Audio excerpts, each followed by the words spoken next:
Bismillah ar-Rahman ar-Rahim. With Allah's name, the merciful benefactor, the merciful redeemer. We witness that there is only one God, and we witness that Muhammad, Prophet Muhammad ibn Abdullah, is his messenger and slave servant. Prayers and peace be upon him. I greet you with the greetings of peace. Assalamu alaikum. Praise be to God. We thank God, and we like to welcome you to the 1997 Islamic Convention State of the Muslim Address by Imam W.D. Mohammed, Muslim American spokesman for human salvation. Special appreciation to the working committees who work so diligently to help us to make this convention a wonderful success, to the sponsors who gave us financial support, to the many imams around the country who work together in cooperation, like Allah says in the Quran, to help one another in righteousness, piety, and respect for God. Also, special acknowledgement to the Muslim American Shura, the Executive Shura, who also worked very hard to help us. And best wishes to you who participated on your return home, and we pray Allah that you have no difficulties and that you return home safely. Thank you.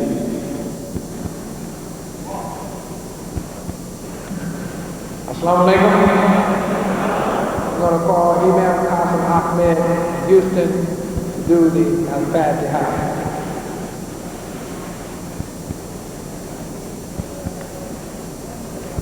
Assalamu alaikum. Let us do dua.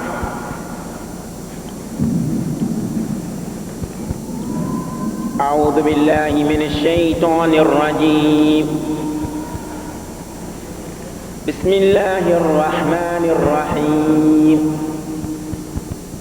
الحمد لله رب العالمين الرحمن الرحيم مالك يوم الدين إياك نعبد وإياك نستعين اهدنا الصراط المستقيم صراط الذين أنعمت عليهم غير المغضوب عليهم ولا الضالين.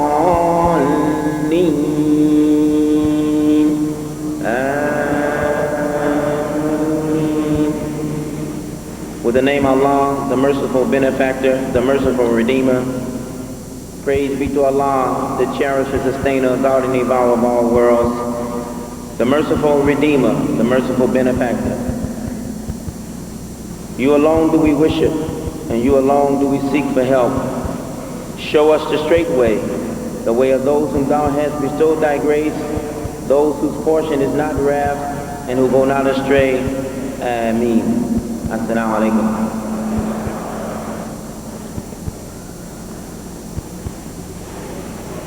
Dear people, I bring before you now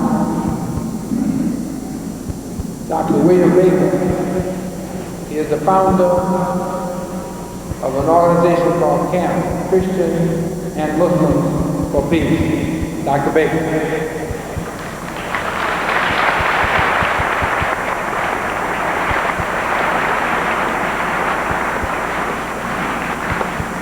Assalamu alaikum. Bismillahirrahmanirrahim. In the name of Allah, God, Jehovah, the one God of all of us, it is a pleasure and an honor to be with you these 3 days. I met many of you in the banquet last night and walking around in classes and sessions. And let me say very simply that for many years of my life I lived in that place called Palestine. And as a young archaeology student, I worked in excavations with Palestinian Muslims, Jordanian, Syria, Lebanon. And the one thing that always stood out in my younger years was the devotion of the Muslim people to God. The prayer life of a Muslim. And it touched my heart, and I began to study Islam, not as I'd learned it in a university, but from the Quran itself. And it's because of that I found the common ground Christians and Muslims share together. We have so much in common, dear brothers and sisters, and the dream I began to have some 20 years ago was, why can't these two great religions come together and work for good, peace, and justice for all men in the world? And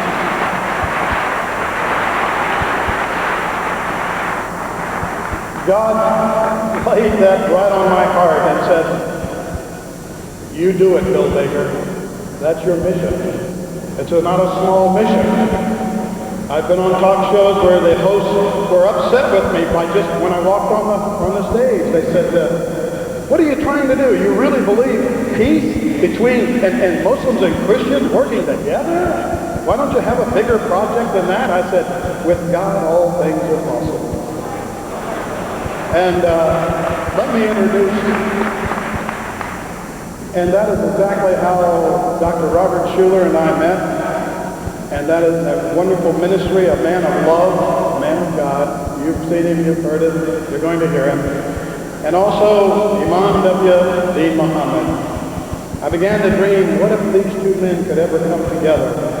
Not just Islam and Christianity, but black and white America, beginning to heal wounds that have needed to be healed a long time ago. So brothers and sisters, you're here. We say alhamdulillah for that. And come see us. We have a booth over there in the exposition hall in the parking lot. I'm next to the Volkswagen. May Allah bless you, and may He bless this program. And it is an honor, and thank you for honoring me, and thank you for allowing us to be here.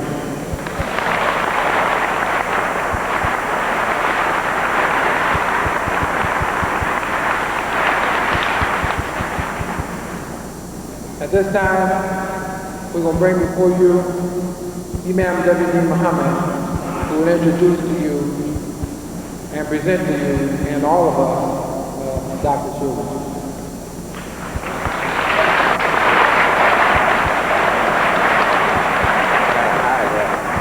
Well, that's okay. Peace be upon you. Peace be unto you. Assalamu alaikum. We praise God, the one God of us all, the one who cares about every creature, every human being.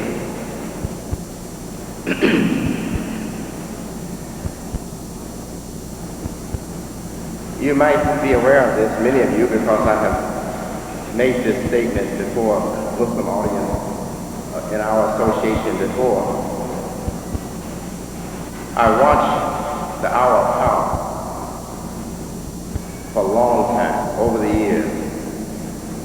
I'm not just becoming acquainted with Dr. Shula, and I found myself so comfortable in his audience of TV viewers that at one point I said to myself one day, while he was delivering this message, I said, I find no fault with anything he was saying. And all of it, I'm very comfortable with. So I told Dr. Shula, I said, when you are giving your message, consider me that I'm perhaps in your audience, viewing you and participating with others in your congregation. Dr. Robert H. Shula is a Christian pastor and founder of the Crystal Cathedral in Garden Grove, California, with a membership of more than 10,000 members. Dr. Shula's positive messages of hope and love are heard every Sunday, both nationally and internationally, with a combined weekly audience of nearly 20 million people on the Hour of Power. Dr. Shula was born in Albany, Iowa, the state right next door to me, receiving his ministerial training from Hope College and Western Theological Seminary, and is an ordained pastor of the Reformed Church in America. Many of you will recall in the early 1950s that Dr. Shula, along with his wife, Arvella, rented the Orange County Drive-In Theater and conducted Sunday services from the roof of the snack bar. Under Dr. Shula's leadership, the internationally acclaimed Crystal Cathedral was built and dedicated in September of 1980. Dr. Shula is a prolific author and has thus far written and published 31 books. His latest is titled, If It's Going to Be, It's Up to Me. And I love his positive ministry.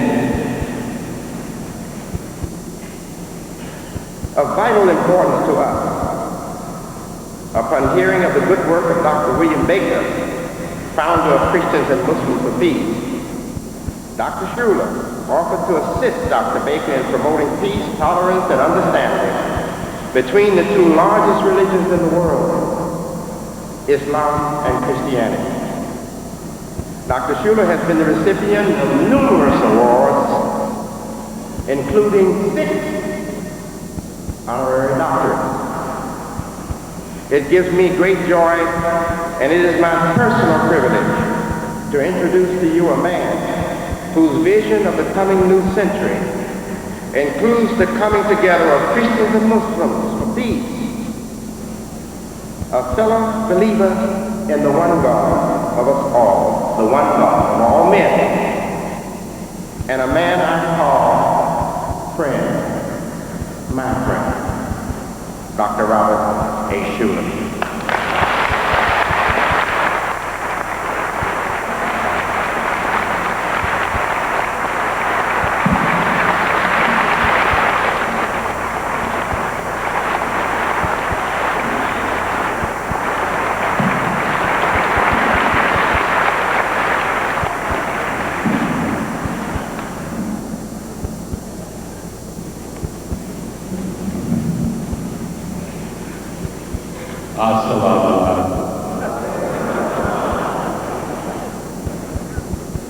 Thank you, Brother Mohammed, and thank you to the conference leaders, Brother Ali Muslim, Convention Director, and to all of you for inviting me to speak at this important and momentous gathering.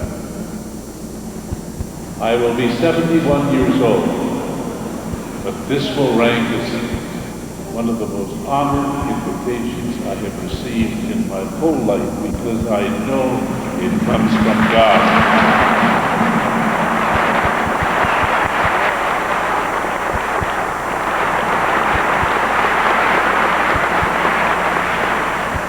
I have been given the gift of vision, and I see into the future that this group gathered here together today is going to increase in power and influence to bring peace, prosperity to America and to the world. And I count it a great, great honor that you would invite me to share in this your happy celebration.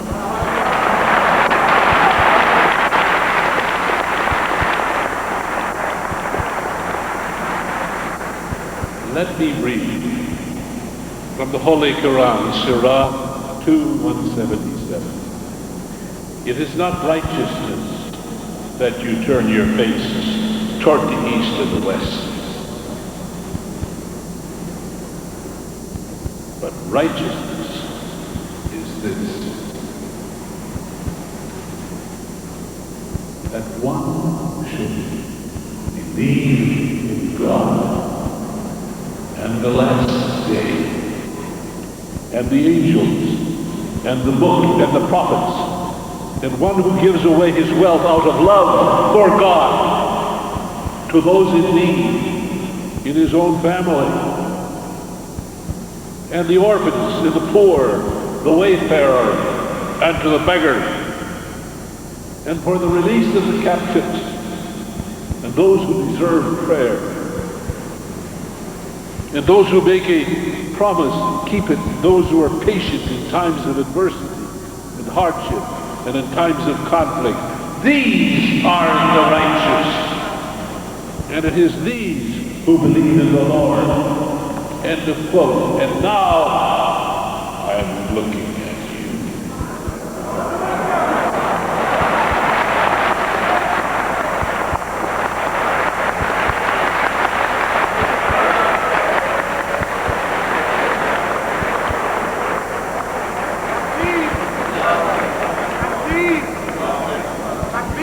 I would like to share a few brief thoughts with you concerning, one, how and why I am sharing this platform with Imam Mohammed and others. And then the common ground we share. And finally, my dream for the coming new century 2000. How God has brought us together today. Let me share what's happened. Through the 40-plus years of my ministry with what's now called the Peaceful Cathedral at the Hour of Power, I, like many Christians, have little or no contact with Muslims or the religion of Islam. But this changed a few years ago when I was invited by an old and dear friend, Dr. Leon Sullivan, to attend the second African-American Summit in Libreville, capital of Gabon, Central West Africa. When I was invited, I said to him, "But Leon, maybe you never noticed, but I'm white, I'm not black. And so I'm not credentialed to speak at an African-American summit." He said, "Bob, I know that, but we all want you to come, and you're the only white minister that we're inviting, so you've got to come." So I went. Well, the meeting was held at a place where many of the slave ships loaded their cargo of human living sufferings souls and were shipped to the shores of America. Over 20 million black slaves were captured, herded onto ships, beginning in the 17th century and continuing into the 18th century. And I, the only white minister there, I'd been assigned a seat way at the edge, at the outside, by the glass, and I could see the water. For hour after hour and day after day, I sat there and I listened to the black speakers. I heard no attacks of meanness. I sensed a spirit that overwhelmed me. And then my imagination drifted. My maternal grandfather was a very wealthy Dutchman who lived in the Netherlands. We were never told how he acquired his wealth. And I sat looking at the water, and I knew the Dutchmen were heavy in the ship business. And the question came into my mind, did my great-great-grandpa own boats? And did he ever ship cargo from Africa to America? Could he have been a part of that horrific sin? And for the first time in my life, I felt shame, guilt. And it was while those thoughts were going through my head and my heart that I heard the speaker on the platform say, "And now, let's welcome Dr. Robert Schuller, who will speak to us." It was Lee and Solomon. And I staggered to my feet. I shall never forget this. I stumbled through the narrow aisle, made my way up to the platform, and my whole speech was gone. I didn't know what to say. And the first and only time in my life, and I'm a professional public speaker, I know what it's like to talk in a hot spot. But I stood up on stage, and my lips trembled, and tears rolled out of my eyes, and these words tumbled out of my mouth. I'm looking at Coretta Scott King, and I'm looking at Andy Young, and I'm looking at my black friends of America. All I could say was, I'm sorry. I'm sorry. I'm sorry. And then out of the corner of my eye, I saw someone standing maybe 8 feet away. Standing on stage. I recognized that he was an imam. And he smiled at me. And later he said, I'm a Muslim. But we don't believe in letting somebody stand on stage and cry alone.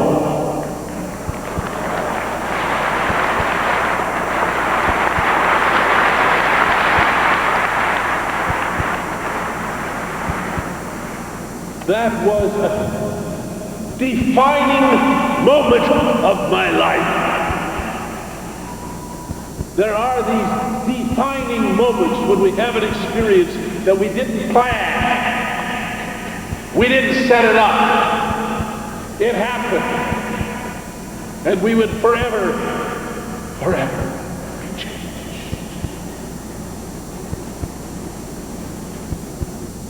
From that day on, I look upon you as brothers of the faith, and I welcome the love you shared to me. And I say thank you.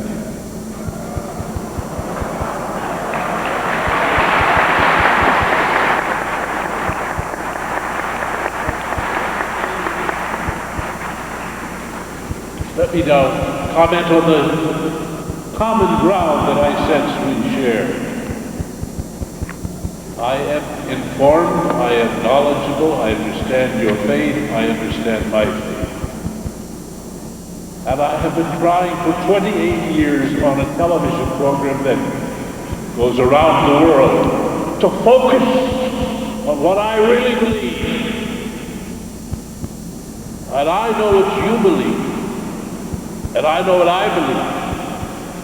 And if I focus on what we all believe, I'll be kept busy for the next 100 years.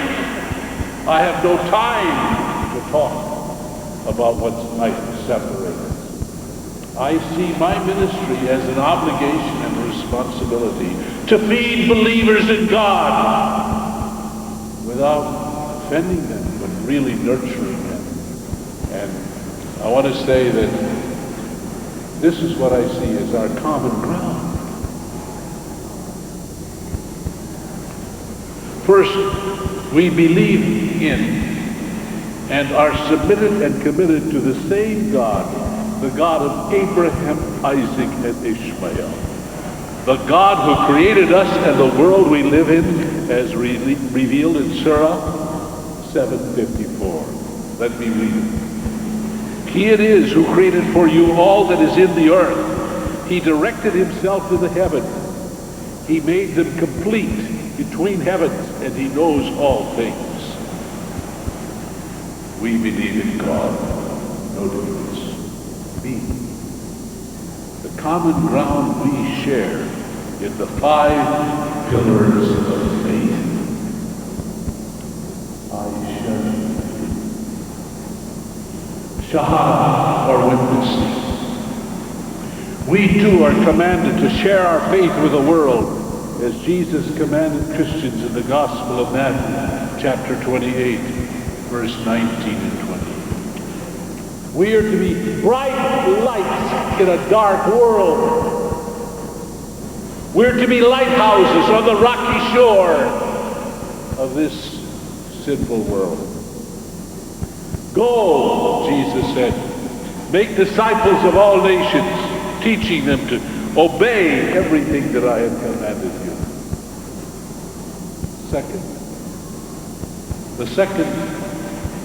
The salat or prayer. You pray 5 times daily. I wish the Christians did.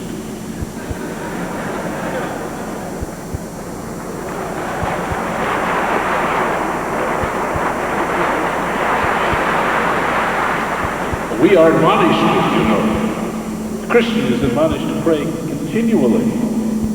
In the book of Thessalonians we read, be joyful always, pray continually, give thanks in all circumstances, for this is God's will for you. Someone said to me, but Dr. Schuller, you can't pray if you're driving a car on the freeway. And I said, if you're driving a car on the freeway, you better pray.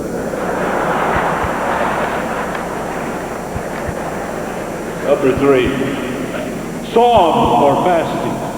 Once again, the very first Christians followed the example of Jesus. Fast before making important decisions is found in the book of Acts, chapter 14:23. Paul and Barnabas appointed elders for them in each church, and with prayer and fasting committed them to the Lord in whom they put their trust. Number 4, zakat or tithing. We Christians are also required to set aside a part of our income to care for the poor and those in need, as Jesus instructed in Matthew 19:21, when he said, if you want to be perfect, go, sell your possessions, give to the poor, and you will have treasures in heaven. Number 5, the 5th pillar of the faith, Hajj or pilgrimage.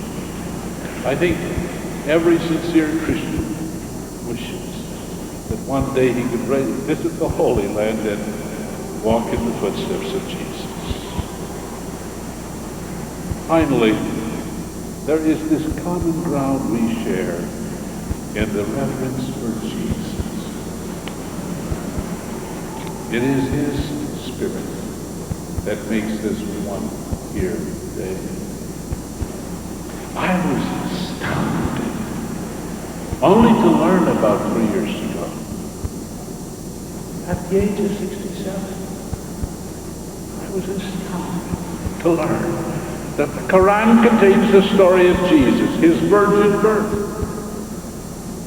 his mission first to the Jews, his working miracles, his being raised from the dead, and his future return to play the primary role in the judgment of the world. I was greatly surprised to learn that Jesus is mentioned 93 times in the Quran and is referred to as the Word of God, servant of God, the Messiah, the righteous one, the nearest to God. I was surprised to learn that Jesus and Moses are the two most prominent names in the Quran, Surah 355. Let me read it. Behold, God said, O Jesus, I will take you and raise you to myself and clear you of the falsehoods of those who blaspheme. I will make those who follow you superior to those who reject faith, to the day of resurrection. Then shall you all return to me, and I will judge between you of the matters of dispute. Other common grounds includes the birth of John the Baptist, called Yahya in Arabic, physical resurrection, judgment, ministry of angels, eternal rewards, and positive thinking. Right? What is positive thinking but exercising the faith of the God who has a will for your life? Now let me share. With all of that as common basis, we could also add that we have a common enemy. The enemies of your faith are my enemies too.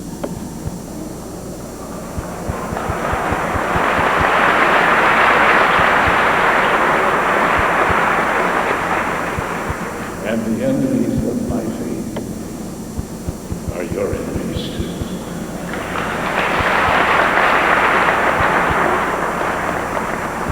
We've reached a time in history where no major religion should look upon another religion as part of the enemy.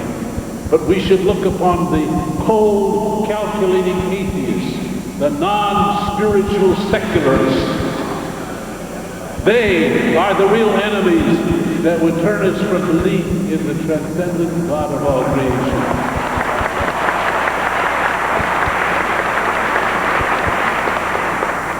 And if we look upon any religion as our enemy, let's begin with ourselves. I am a Christian, I am a Protestant. But there are Protestant Christians that are negative, narrow-minded, judgmental, that do not speak well of you, and if they don't speak well of me, they are my enemy.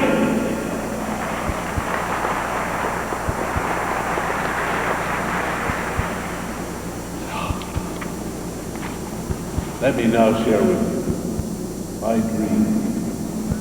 My dream for the coming new century. I am a history major and a psychology major before I went into theology. For the past 50 years, the entire world has been threatened with a potential nuclear holocaust.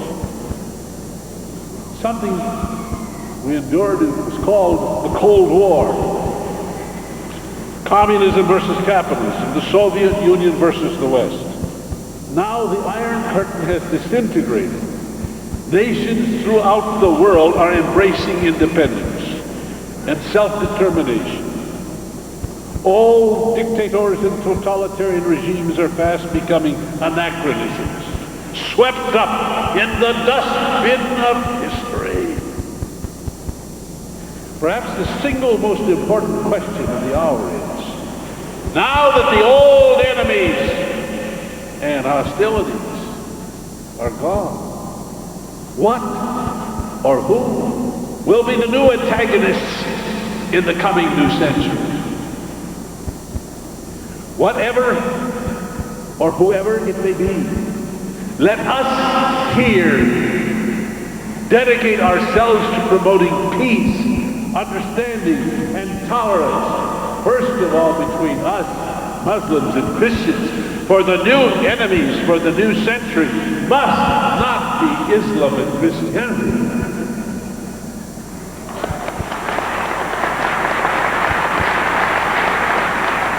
My friends, the coming century will most surely witness either a coalition or a coalition between Islam and Christianity. It is imperative, therefore, that through common ground and mutual respect, we find avenues of opportunity to work together for the common good, not only of our nation, not only of our particular faith, but for all human beings, little children who are dying of starvation.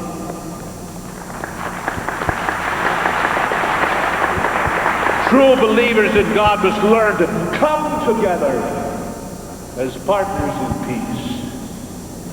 We must move our society and our world from compatibility to compatibility, from intolerance to tolerance, seeking justice, mercy, and compassion for all. For the sake of all the unborn generations to come, we, here and now, must begin the task of working together as a family of faith, partners in peace. One bridge-building mechanism between Islam and Christianity is already in place, and that's our organization called CAMP, C-A-M-P. Bill Baker heads it.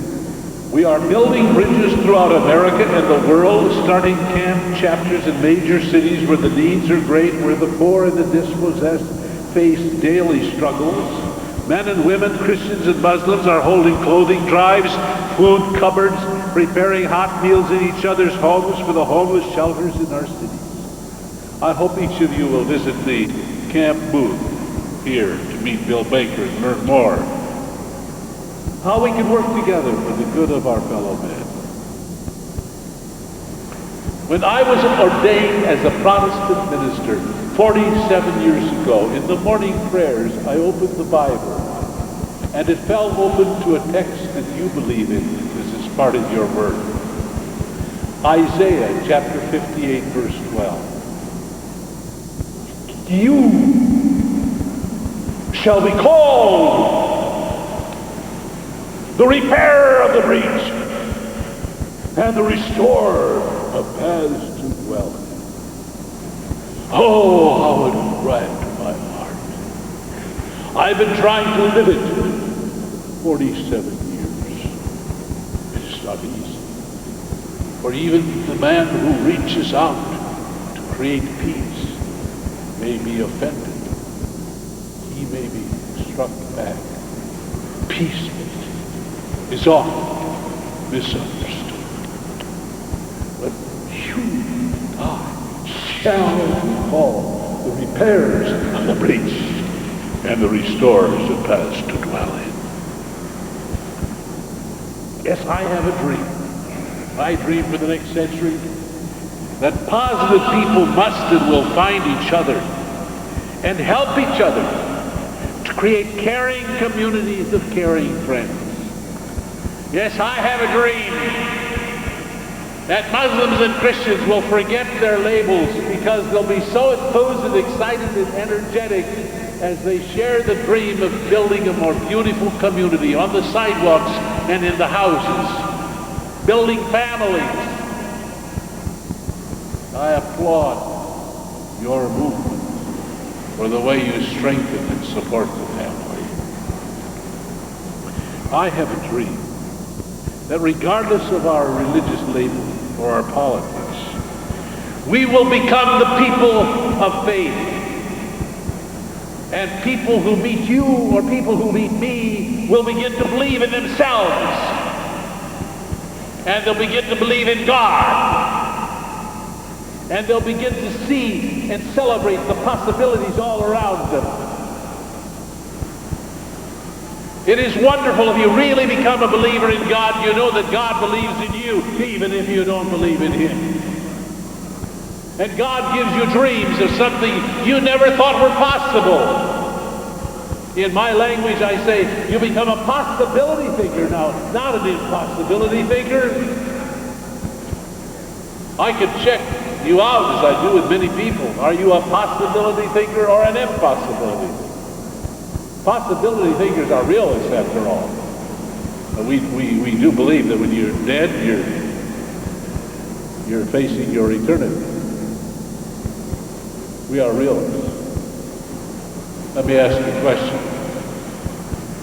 Is it possible for you to watch the sun rise in the west?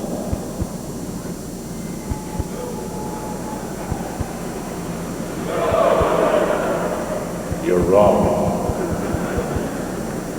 I was to speak in Honolulu. I had just given a lecture at the Psychological Congress in Paris, France. I had to get from Paris, France to Honolulu. The only way to make it was the Concord. I boarded the Concord. I was anxious for it to take off on time, 6 o'clock, so I could see the sunset from 60,000 feet. Then there was a problem. We never left. And the sun set. I missed it. Then the darkness fell. It was black as midnight at 9 o'clock when we finally went down the tarmac in Paris. And then we shot up like a missile. So steep, so high, so fast. Faster than the speed of the sun traveled. And I caught up with the sun. First the western sky became orange and purple. And then I saw it. We were catching up with the sun. The tip of the sun was rising above the western horizon. Then the full sun arising above the horizon. When we landed at John Foster Dulles Airport, it was 4 o'clock in the afternoon. You could see the sun rise from the western horizon.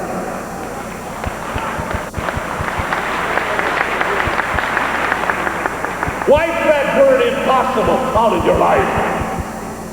You don't know what's impossible.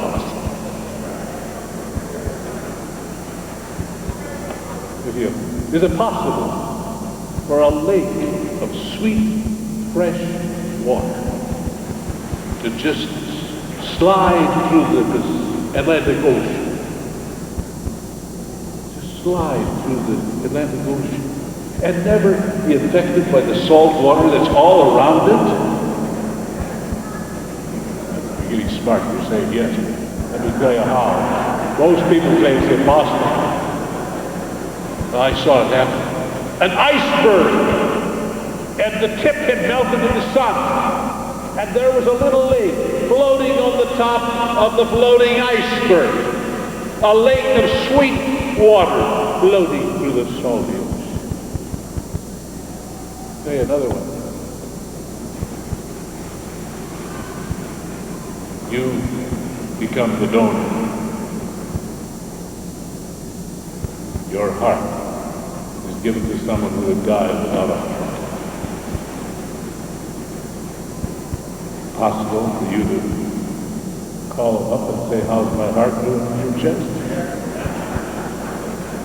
Answer, yes. Shut. I have a friend, Richard DeVos, and he would die without a heart transplant. In the same hospital in London, there was a woman who needed a lung transplant. And then someone died and left a lung for this person who needed a lung transplant. But the person from whom they would take the lung, the doctor said, let's take the lung and the heart both. Better surgery. Put them in this person. But this person who needs the lung has a healthy heart. We'll give that to someone else.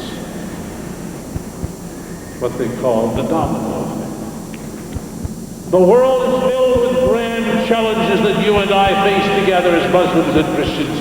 And let's dream the beautiful dream of what can make a world of peace and understanding and tolerance.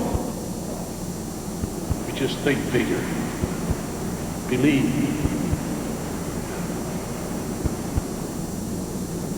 Of the dinners I've had with people, I suppose the one that I will never forget is when Yasser Arafat invited Mrs. Schuller and I to join him in the dinner that would break the Ramadan feast. at his headquarters in Gaza. I had never met him before. I did not know that he knew me from television. We came into the room, the dining, and he said, "This is where we have our cabinet meetings, Dr. Schuler.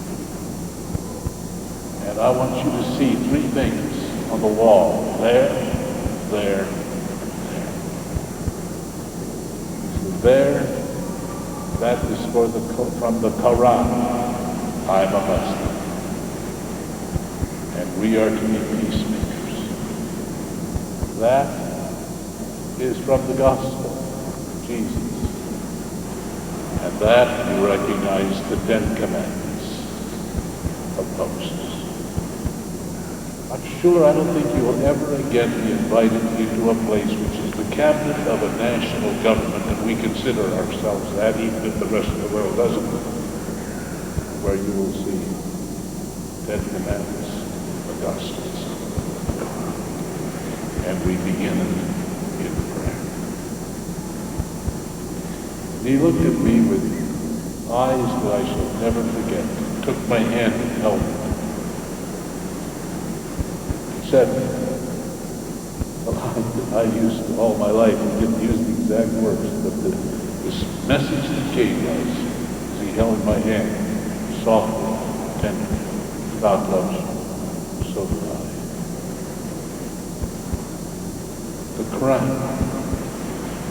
the Gospels, the 10 Commandments.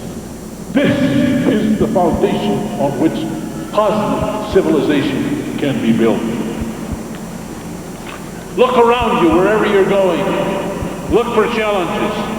Look for problems. And then, if a problem is too big for you to handle alone, simply be humble. Ask for help. Ask me to help you. My name is Robert Schuler. You can write a letter to me.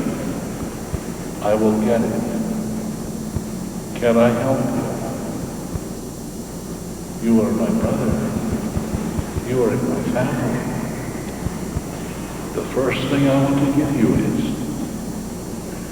believe. Believe in God, the sovereign God. Keep his will. Obey his commandments. Nothing will be impossible. Been tragic in our family was when my 15-year-old daughter got on a cousin's motorcycle and was thrown off. And they amputated her leg. They saved her life. It was horrible. Horrible.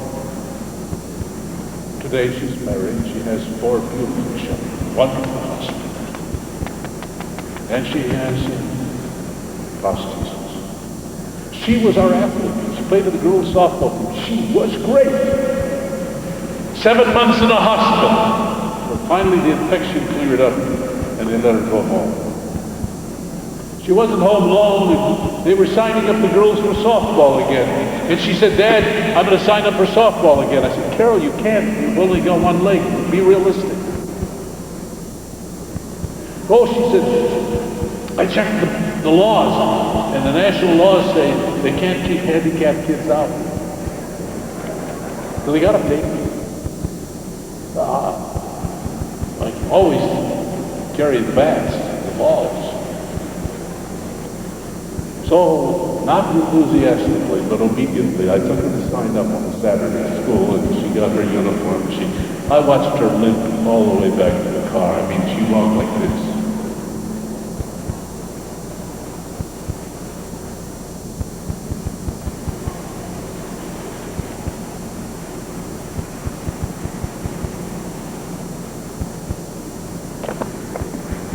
I said, "Carol, how do you expect to play ball when you can't run?"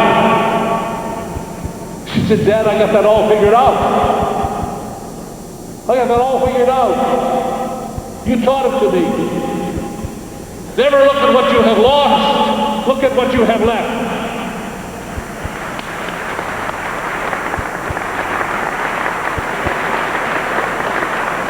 you taught it to me.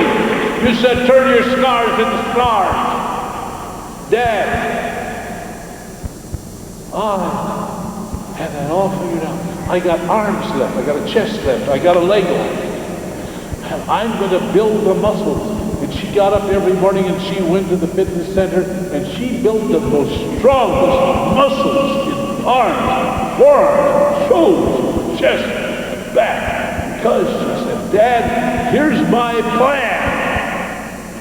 I can't run, I'll never run. But when you hit home runs, you don't have to run.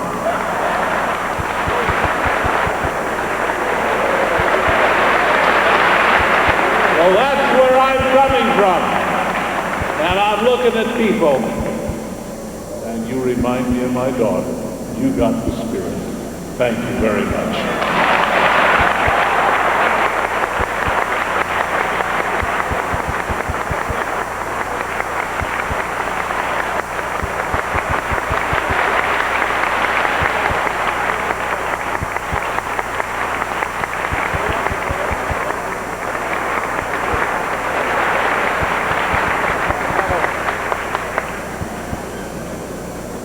Let's give Dr. Schuler another wonderful round of applause for the wonderful work that he did in his speech to us.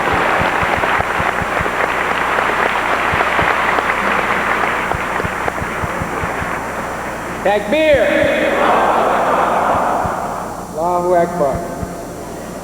Next, a presentation will be made to Imam Mohammed by representatives of the Catholic group called Focolari. Focolari conceptually means warmth of the family coming together, sharing love. The Focolaris have many members here today. I wanted to point that out to you because they're very supportive of Imam Muhammad's work in America and abroad. Their leader, Shara Luby, and her group has befriended our Imam and us, and we have also befriended them. So I call before you their spokesperson for today, Julian Ciabattini.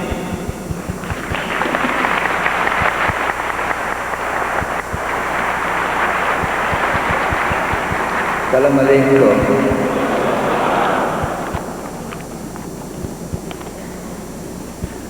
It is with sincere and deep joy that we are here today, this afternoon, with all of you, to give the Luminosa Award to our dear brother, Imam Warid Mohammed.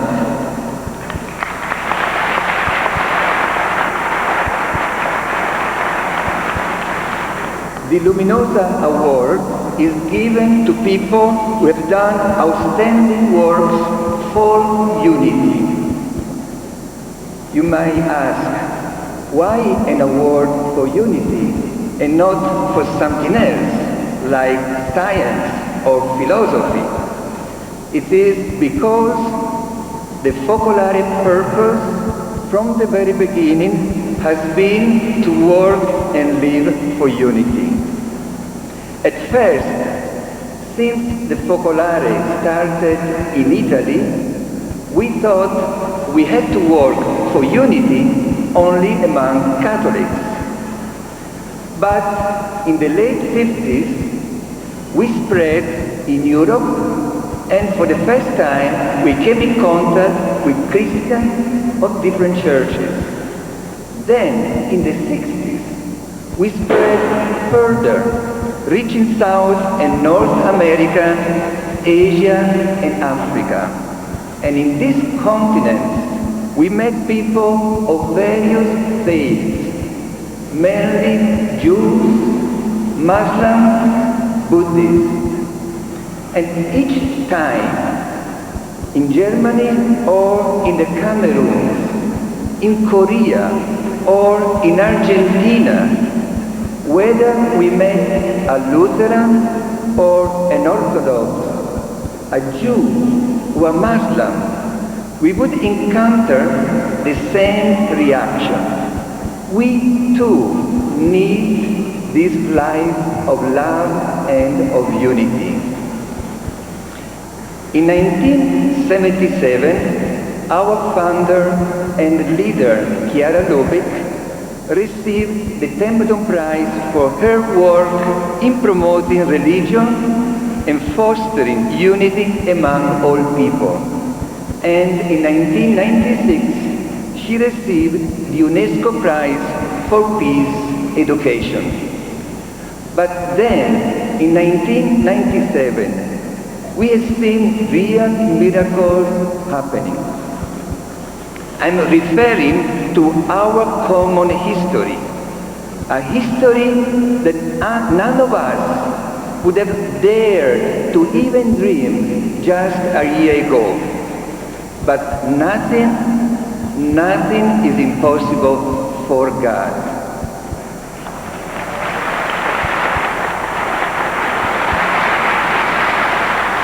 Back in '95, Natalia, one of Chiara's first companions, met Imam Mohammed in Copenhagen, Sweden, at a meeting of the World Conference of Religion for Peace.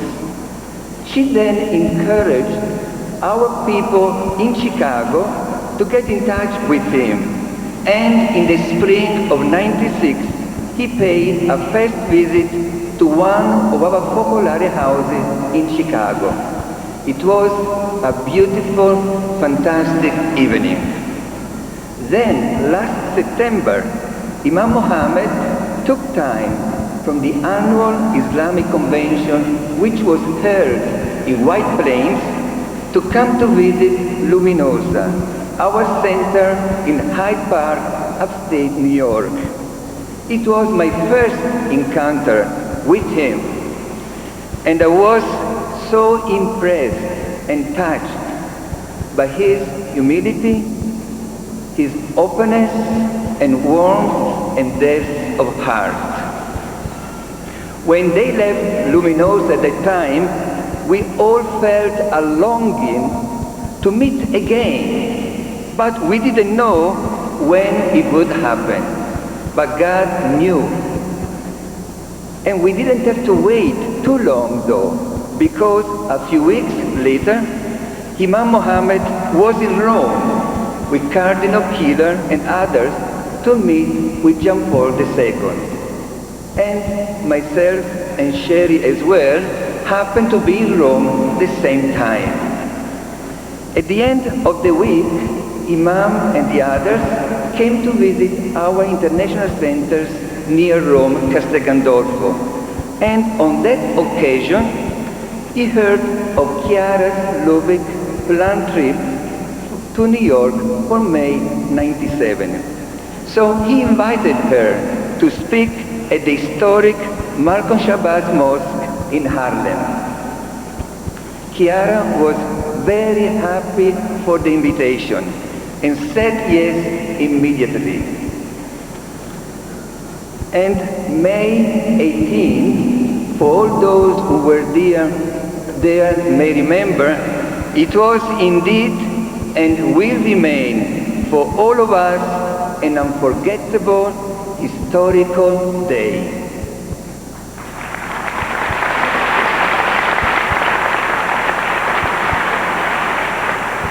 And now, August 31st. The Luminous Award is being presented to Imam Mohammed. I would like to take two quotes from Dr. Borelli's presentation of Imam WT at the ceremony of August 17th in Luminosa. These two quotes express some of the reason for the award. Dr. Borelli, by the way, is the director for interreligious dialogue in the National Conference of Catholic Bishops. The first quote says, "Kindness, gentleness, sincerity, compassion, friendliness, these are the words that come to my mind when I think of Imam Waridin Mohammed."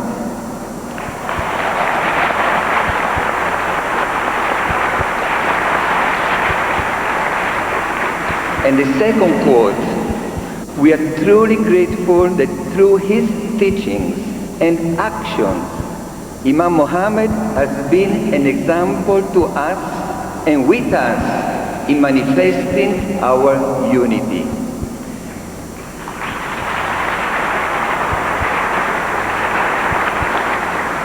Yes, we agree. Imam Mohammed does live for unity and therefore deserves to receive the Luminosa Award.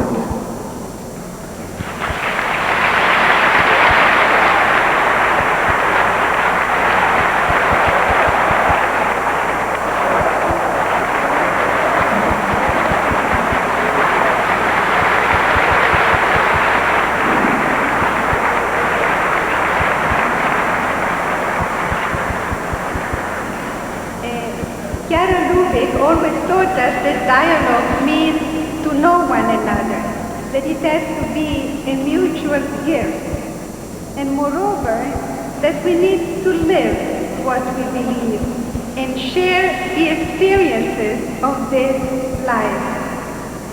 Now, this is exactly what has been happening since that blessed day at Malcolm Shabbat Mosque.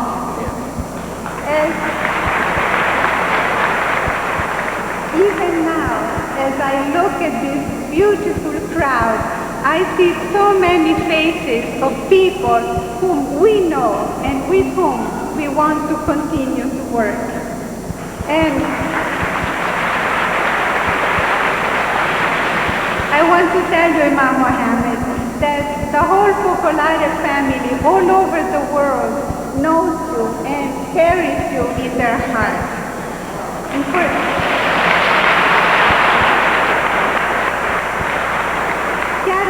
herself would have been here today if it was not that she is in Europe right now. But since she could not be here, she wants to send you her warmest greetings and also her congratulations. And together with it, a small videotaped message for you on this special day. So we can see it now. Oh, yes.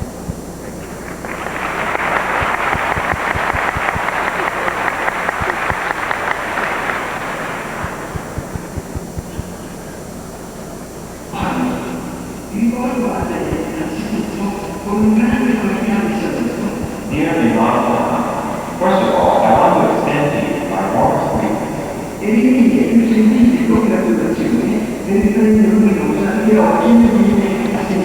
And my sincere congratulations for the Luminosa Award, which is being conferred on you today.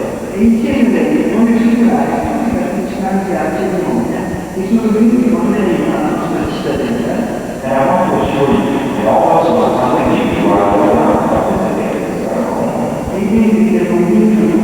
As well as members of the Focolare community. That I think truly fascinating. E come potrebbe essere la comunità dopo 25 giorni passate all'altro dall'Unione? And how could we otherwise after that necessity and spending the money without a name?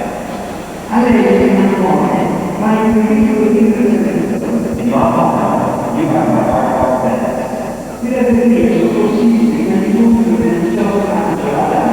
For having made possible that meeting in Harlem for 80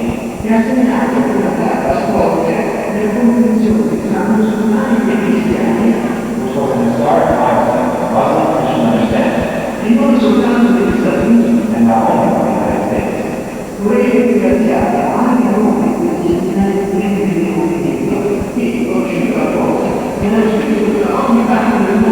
In fact, I would also like to thank you on behalf of hundreds of members of the Focolare movement all over the world.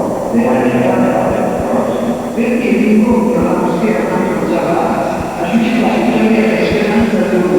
Because the meeting in Mohammed Shabbat Mosque has been joy and hope to people everywhere.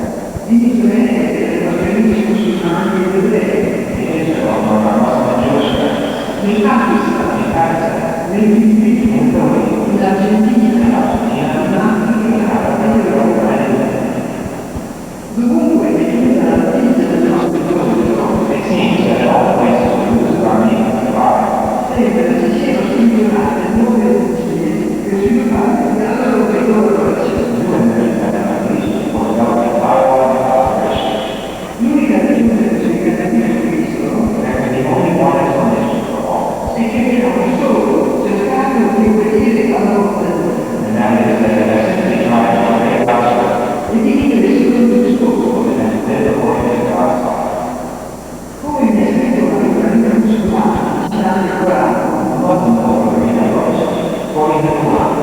quelli che vivono sono quelli che vivono l'amore di Dio sopra ogni amore.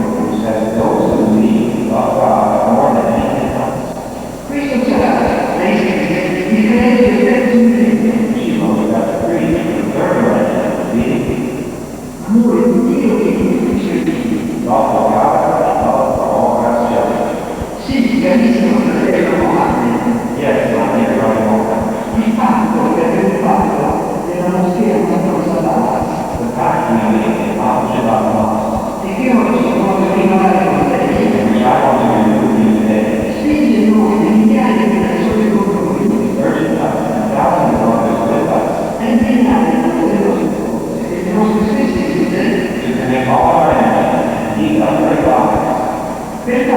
noi un'unica famiglia e per trovare davvero il mondo rinnovato dalla le auguro di tutto cuore che con l'aiuto di Dio tutte le sue iniziative possano avere successo e uniscono alla Dio la mia famiglia e quella di tutto il movimento di Dio.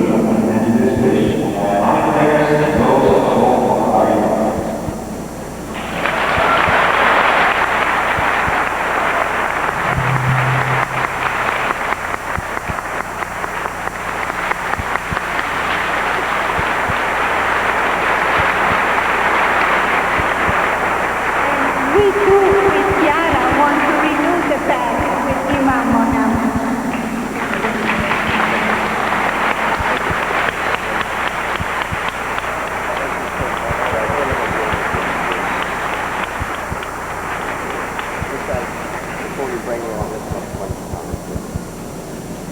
Yes. There's so much that I would like to share with you that I've experienced from a spiritual friendship with the movement, the worldwide movement called Focolare. I received the book on the life history of their leader here in Newark, and how she was a young lady, in fact, we would say a girl, during the wartime, World War II, and how she looked at all of that misery and wanted to respond to all that misery in a way that would help her and her religious community and the whole community of human beings on this earth. And it's really a marvelous history that touches your soul. And these people we call the Focolare people, they are true representatives of the love that God wants in all of us so that we can have peace, security, and progress for all of us on this planet. I wish I could share more with you.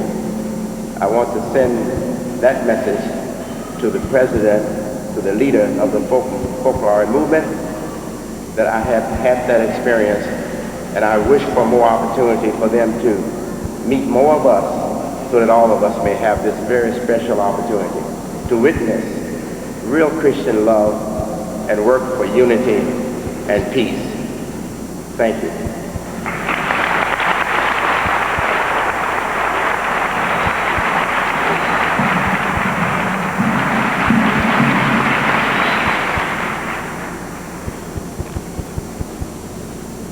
And that was a great effort, and it's a great choice to give our leader, Imam Mohammed, the Luminosa Award.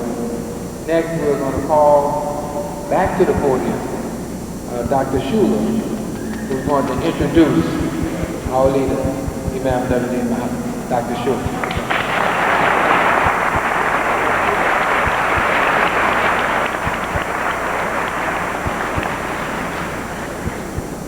It was a moment for me when I first met personally with Brother W.D. as well as the President of the United States. Imam W. Dean Mohammed is a man recognized around the world as a sincere spokesman for Islam and has been the recipient of numerous awards, such as the Gold Medal of Recognition presented by President Mubarak of Egypt. He is known as a friend to some of this century's most important people, including Nelson Mandela of South Africa and America's own national treasure, Muhammad Ali. Perhaps most important of all, I am impressed with the absolute commitment to peace and unity, as referred in such newspapers as the Chicago Sun-Times, which headlined, quote, "True image of Islam offered in quiet style." And the South Suburban Star's headline, "Muhammad's Message, Conciliation." I know he is an author of many publications, as well as hosting a nationally syndicated television program, and is heard weekly on numerous radio stations across America and several foreign countries. It is indeed my honor to claim that he is my friend.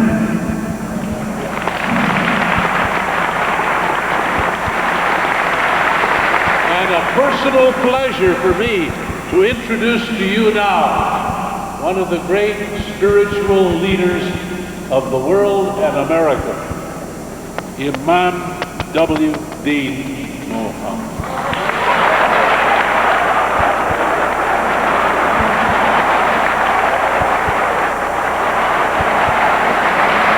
Thank you. Praise be to Allah. Praise be to Allah. It's a wonderful day. Praise be to Allah. We praise God, the God of us all, the one Lord Creator who made everything and cares about all of his creatures, about all human beings. We witness that God is one, and we witness that Muhammad, to whom the Quran was revealed, is the seal of the prophets, the last of the prophets, God's servant, and his messenger. And we also witness, as our prophet required it, when persons were converting to Islam 1,400 and more years, and some years ago, we also witness and believe that Jesus Christ is God's servant and his messenger. And we also believe of his mother, that his mother was a pure woman, and she conceived without a human mortal, male, that God created her son out of her, a pure woman, a woman who's raised according to Islam, a woman who's raised up above all the women of the world.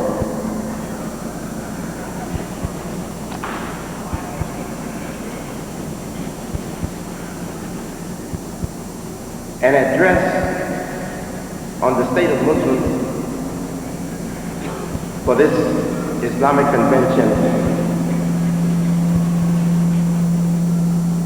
in Secaucus, New Jersey, would have to include a very serious interest in the spiritual state of all people. And that is why we are very comfortable sharing this platform with a very powerful and popular personality, a servant of God, a Christian, Dr. Robert A. Schuller.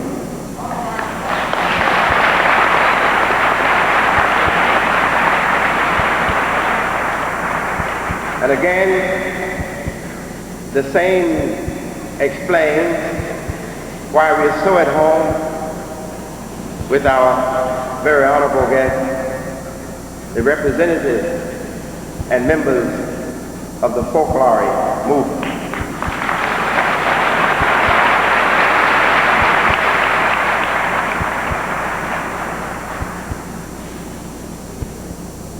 What is Islam?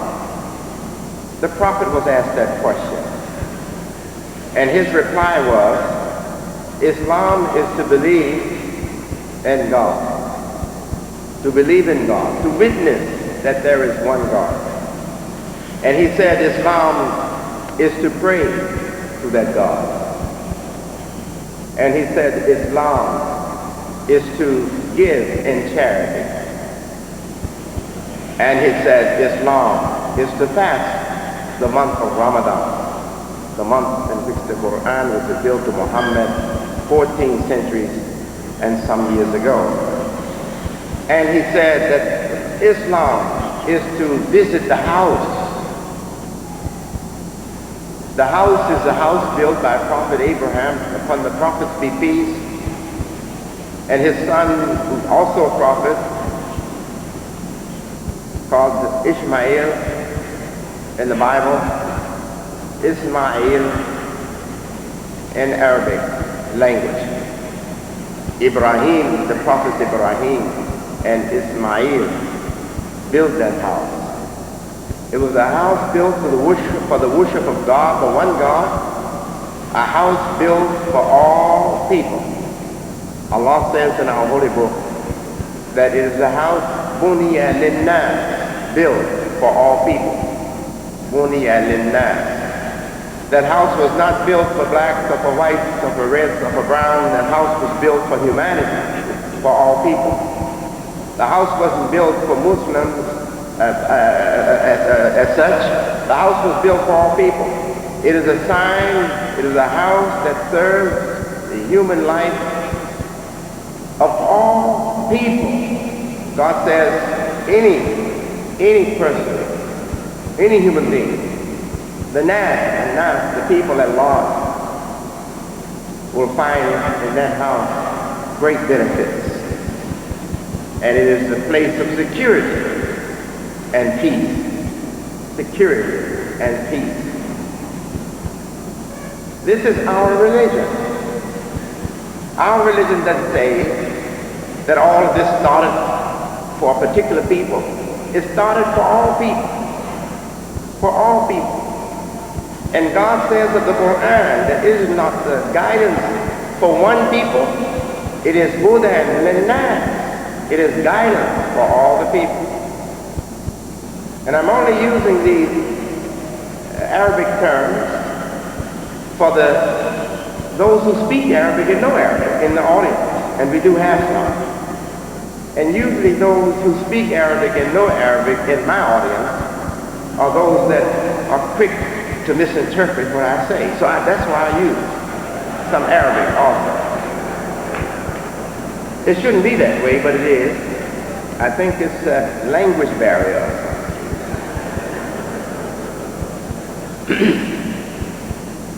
For all people, here we turn toward in a direction in prayer, seeing in our view mentally or when we visit the area physically, a simple little one cubicle building that used to house many idols, many gods of the pagans that they made in idol form out of clay, wood, or whatever, stone.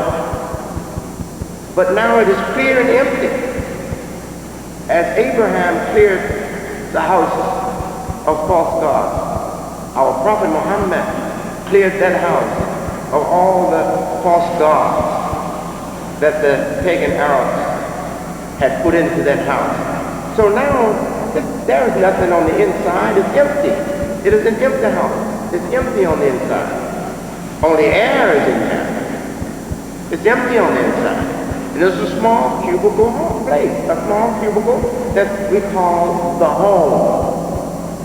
It translated the house, but actually, ask any Arabic-speaking person what does bayt mean. He say home. El-bayt, the home. And home in English touches us a little deeper than house. Anyone can have a house, but you have to make a home. You have to work hard at it too. For all people, it says. And then God says in the Quran, I repeat, this is guidance for all people. Our holy book is guidance for all people. And the last chapter of our holy book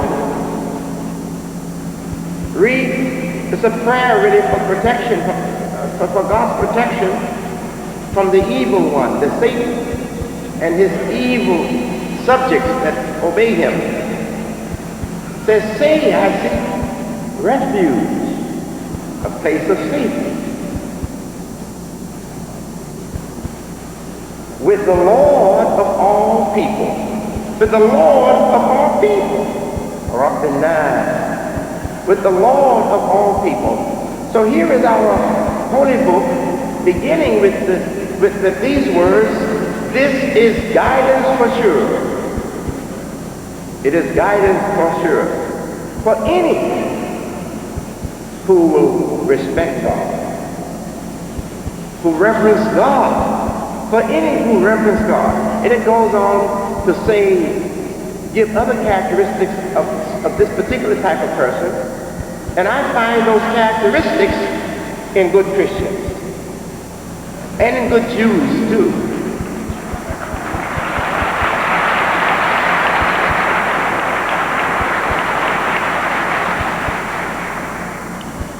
And in the text of the Quran, more than one, in the second chapter of the Quran, this is guidance and more than one. This is guidance for all people. Hudan lin-nas. Hudan lin-nas wa bayyinatin min al-huda wal Qur'an. I gave it all for those who speak Arabic, or who read the Quran in Arabic. So how can we have a State of the Muslim address without including in that address a very serious interest in the spiritual state or the spiritual condition of all people? Muslim-Christian relations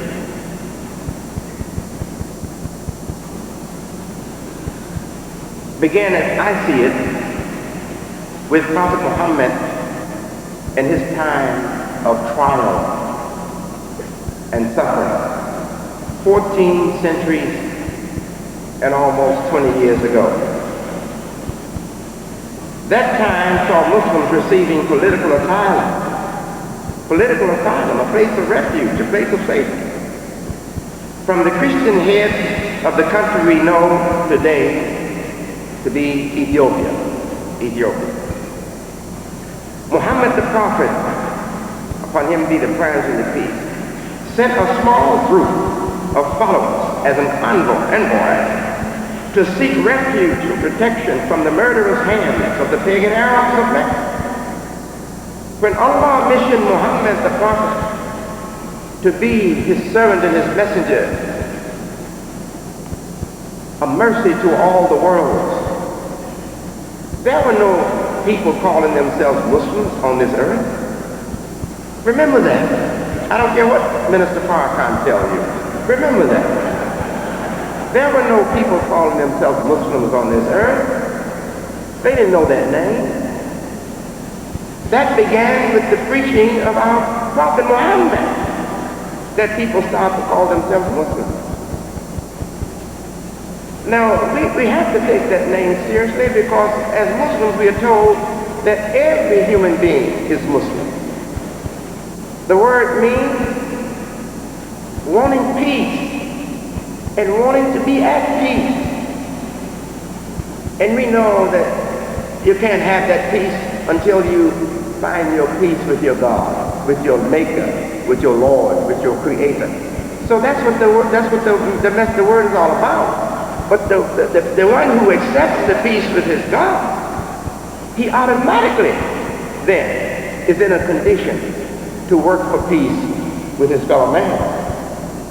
So while we firstly see peace with God, automatically we accept that a Muslim is one who wants peace with other human beings. He wants peace with the order of creation that God made. He doesn't want to be an enemy of God's works, handiworks, it's called in the Bible, I think. He doesn't want to be an enemy of God's handiwork.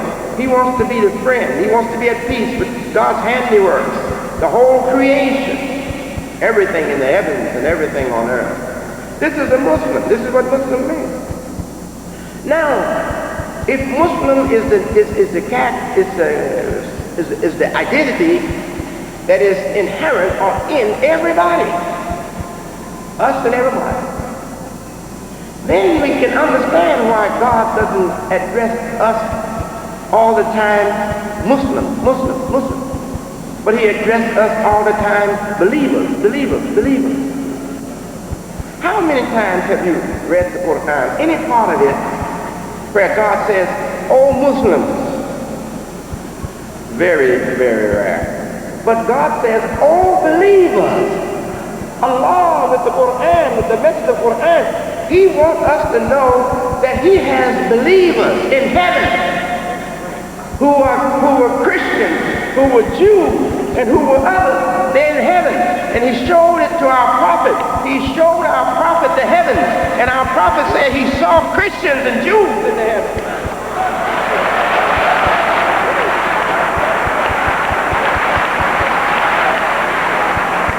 Peace and the blessings be on them.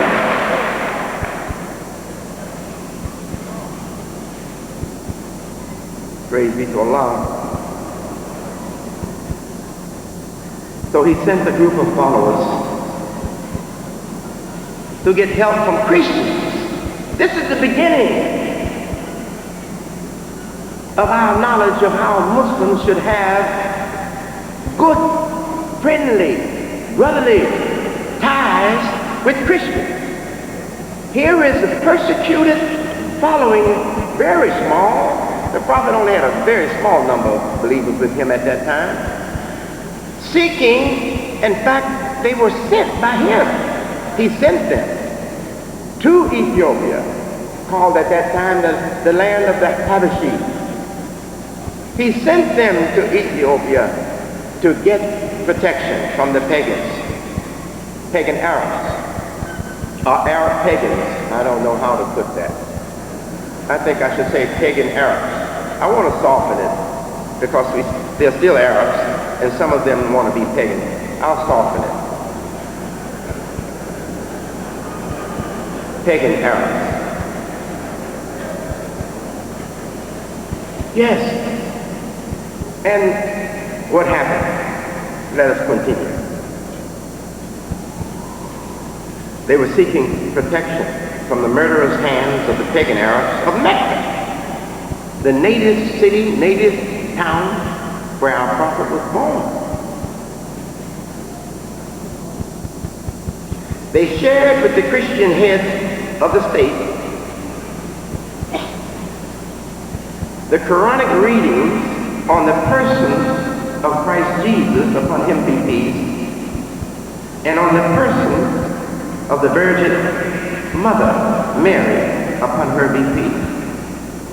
What they read from the Quran convinced this Christian head of state of their innocence, whereupon he granted them political asylum, a safe place out of the reach of their pagan enemies. I choose to build upon this earliest record as a first lesson for Muslims in dialogue and in peace building with Christians. We must build upon that first lesson. We must not go to the Christians telling them what we have in different, what we have in, as our differences. We must go to them as that envoy went to them, stressing what we have in common, what we have that's the same.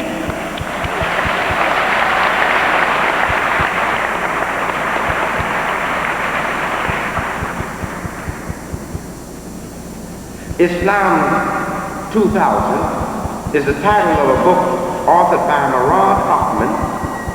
Murad is Muslim name, Murad Hoffman, and published by Amana Publications in Belleville, Maryland. I'm sure many of you, all of our leaders, I'm sure you know about Amana Publications in Maryland. A big facility there that's doing a great job of printing, making possible the publication of many good books on Islam and on the image of Muslims to correct the false idea that we have in the air about Muslims as terrorists and as bad people.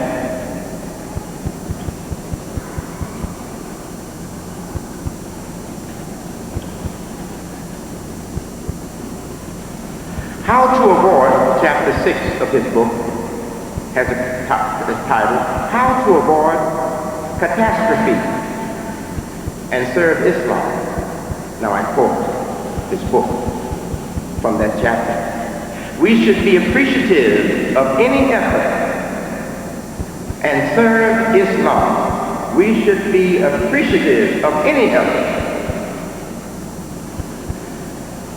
to stem the new tide of national or cultural chauvinism. National or cultural chauvinism. Now here is an author that represents many other imams, scholars, lecturers in Islam, writers in Islam, who believe that the great problem for us as Muslims when it comes to really knowing our own identity correctly is the confusion that comes into our religion from our habits, from our traditions, cultural traditions, from our nationalism, etc. And the same is the problem for our relationship with non-Muslims. They see not so much of our religion all the time. They see our customs that are really in conflict with our religion. They see our racial dress. They see our cultural dress. They see our nationalism. And they take that to be Islam because we think now it's Islam. We have gotten off track. We have lost ourselves. We think that's Islam too. So we show them something that we have fabricated, that we have put over ourselves like a shroud holding covering the real person beneath the shroud. And we show that to the world and we say that's Islam, and it's not. Allahu Akbar.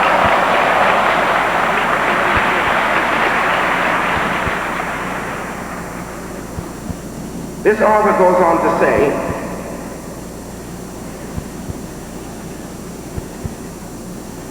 the Pope and High Clergy of the Protestant churches now make a point of addressing the Muslim community every year at the end of Ramadan with frequent messages. And the Muslims frequently reciprocate with invitations to the Christians to visit Muslim mosques. This is a new day.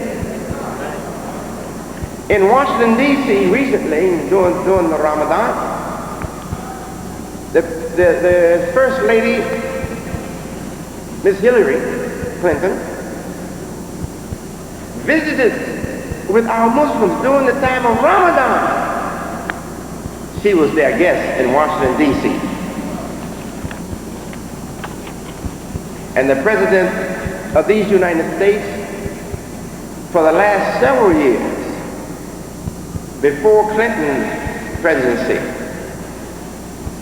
never failed to give greetings to the Muslims of the world on our special holidays and on the occasion of our fast.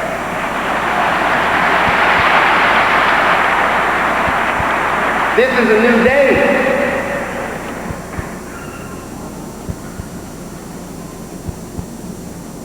Our community is honored to receive the Luminosa Award, presented by Sarah Sylvie and Mr., I would like to say brother, Julian Ciabatini. I hope I'm halfway pronouncing that.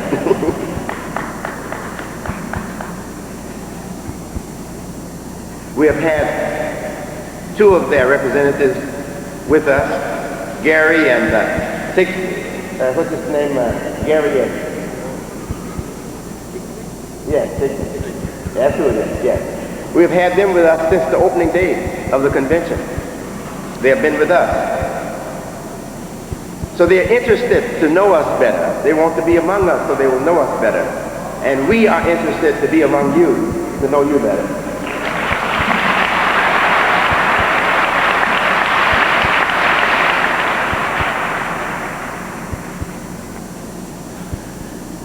I want to now just, you know, we are African Americans, and I admit we are not the professional class, and we didn't come from homes with college graduates overseeing the house, watching the language so we don't say you is and make other bad mistakes with grammar. We didn't have that. We had to go to school and first unlearn before we could even get the first good mark. We had to go to school and unlearn. So that's characteristic of still the majority of the people in our association. That's characteristic of them. They came from backgrounds like that. Poorly educated, poor in the head and poor in the pocket. That's our background. But during the last 10 years of Elijah Muhammad's leadership among us, he did some wonderful things. He did a lot of wonderful things all along the road, but most people wouldn't understand that. We understand. But during the last years of his life, he did some really, truly wonderful things. He demonstrated to us that he himself sincerely loved a man that he pointed to on stage, the platform during our annual convention. He pointed to him and he said, "This is a white man." He made it clear. But he expressed brotherhood with that man, fraternal bonds with that man, and he expressed love for that man. Then he said, he turned to America, the machine of America, and he said, if white people can respect you and treat you nice, you do the same. That's what he said. That's what he told us.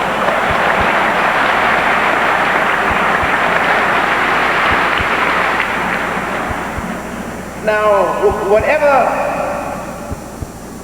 person it is that wants to pick up the path and say he's following my father, our leader, until I became leader. I want to see him follow my father, not by going back to 1930 and 1940 and 1950 and 1960. I want to see him pick up where my father left off in 1973 and in 1974 and in 1974.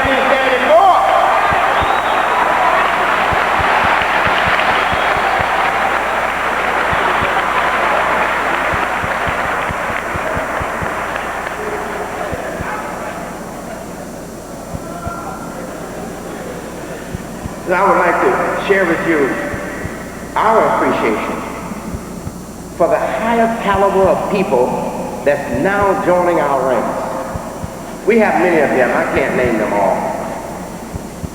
We have a person recently appointed to North Carolina senatorial. He's a senator, the state of Carolina. He's the senator, he's a state senator.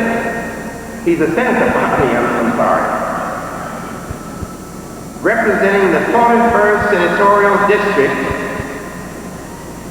of the state of Carolina. He served 2 years in North Carolina in the House of Representatives. And in November of '96, he was elected senator for the state of North Carolina. His name is Larry Shaw.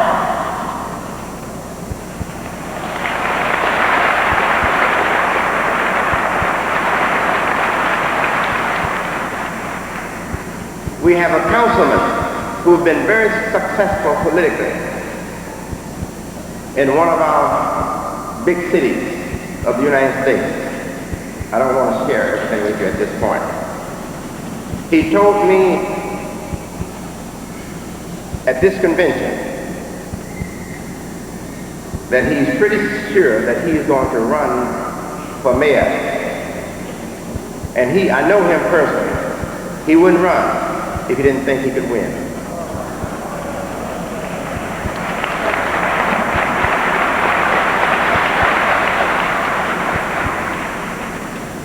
We have Muslim magistrates in Wisconsin. We have many, many Muslims now represented in the United States government and representing us in high places in the United States government. Many. You preachers, you indebted to me, you know. You couldn't make the money before I became here. You're chaplains now. You're chaplains, paid by the government. You couldn't do that before I became here. When are you going to give me some money?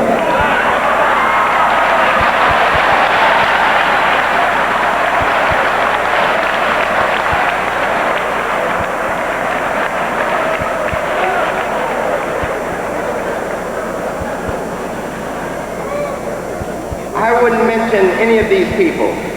They could be candidates for the President of the United States and members of our association, but if they didn't have good character and hadn't proven to be believers in God and followers of our Prophet Mohammed, I wouldn't mention their names. These people, Larry Shaw is a genuine believer. Genuine believer. So is the others that I referred to. Now, why is this religion attracting these people of this high caliber? It's not us. We couldn't do it with no education. We have become more literate ourselves. We've become better educated. The leaders in our association now are better educated. We have a Harvard graduate in our convener of our council right here, Imam Fleeman, who runs a very fine school, preschool, elementary school, high school, and will have a 2-year college very soon.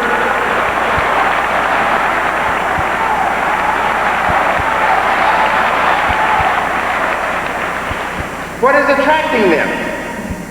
I'm proud of the state of Illinois for many reasons, but mostly because Illinois was one of the first states and one of the leading states in working hard for literacy, to raise the level of literacy in the state of Illinois and in the country, and I would think around the world.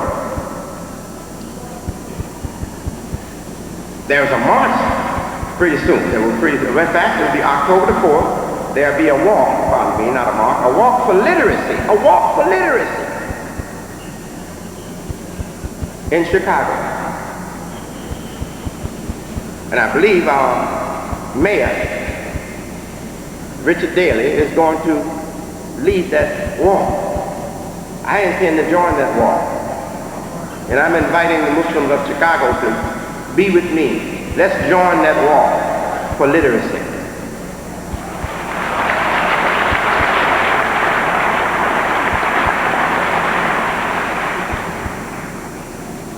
Literacy refers directly to what? The ability to read.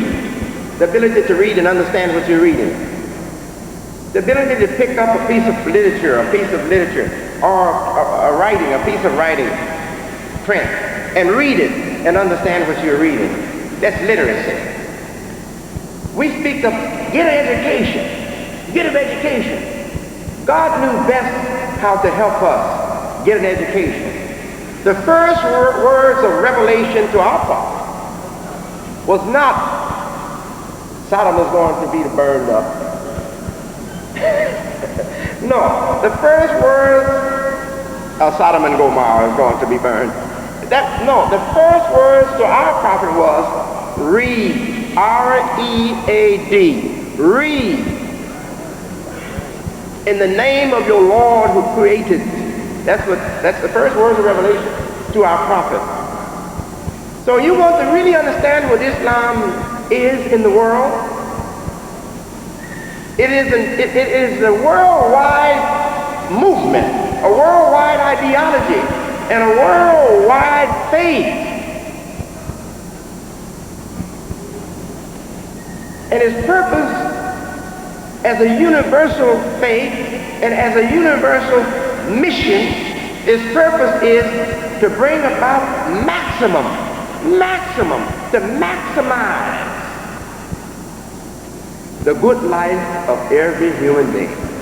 And how are we going to realize the maximum growth of goodness and excellence for the human life that God created without respecting knowledge, without trying to educate ourselves, without promoting higher levels of learning, higher levels of literacy? So the very first words to our prophet was read, and he replied, I'm not one who reads. And the tradition goes that he was again pressed by the angel, and the words from God came, read, the second time. And he replied the second time, I am not one who reads. So they was pressed for the third time, and the words from God came, and he was able to read. Mohammed was reading ever since. Reading what? The sacred scripture, the universal message, the Quran. That's what he was reading. God taught him how to read the message of God so that he could give it and the scribes could write it down for all people, for all times. That's what occurred. Read. But I repeat, there is a wisdom there that we are to learn. There is a message to be received and a wisdom to be learned, that people become educated by reading. Now, it's not just by reading print. It's not just by reading handwriting. It's by reading the handwriting of the Creator, whose handwriting is in the stars, whose handwriting is in the weather, in the climate. His handwriting, I'm coming from the Bible. You recognize where I'm coming from, don't you? His handwriting is everywhere. Everything that he has created is a script. And that's why the wise of the world, especially I'm speaking of the Western world, they refer to the whole world of material as being universe. One verse means it came from one God. One God. That's what it means. It came from one God. The whole of it came from one God. And all of us can't read on that level, but inspired men, inspired by God, they were able to read on that level. They were able to read the delicate script of creation itself. And finally, man moved from philosophy and from all the other attempts to know reality, the material reality, moved to become scientific. And now we have scientists reading the creation and telling us in the different disciplines of the sciences what they read out of creation. That's all they're doing. That's all their world of science is. It's the reading and interpretation of the messages in God's creation.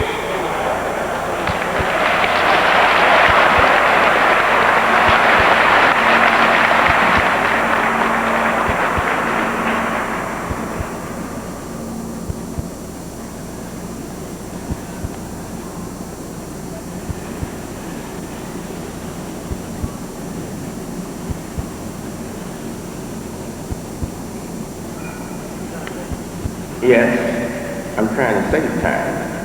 I'm skipping over some of this. We have a deadline to reach.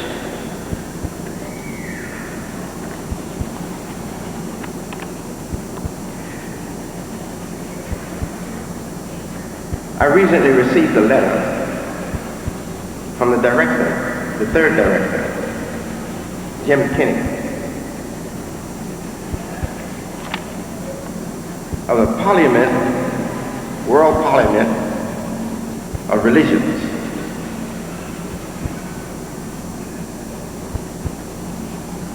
I'm associated with several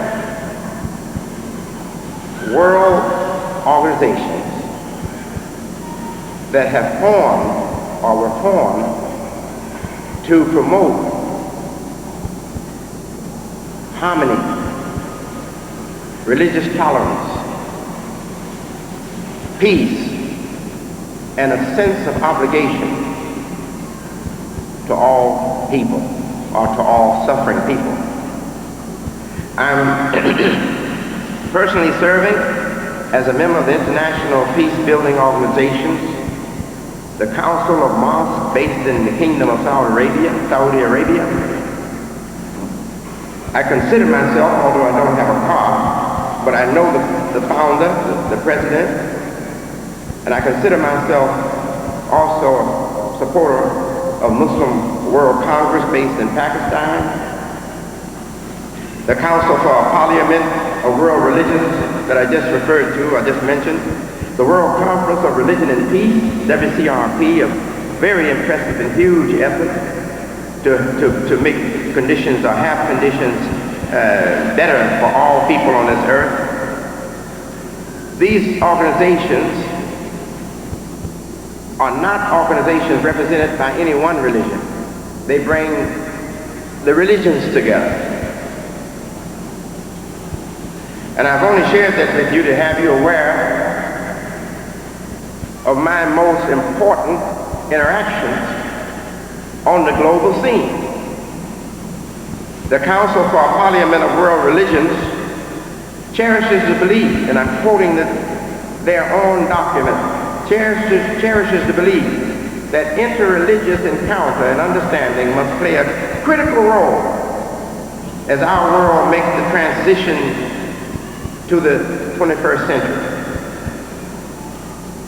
Quoting their publication, the Council for Parliament of World Religions, we believe that our efforts will make a genuine contribution to healing the misunderstanding that have fueled the division, competition, mutual condemnation, and chronic violence which have shaped world history.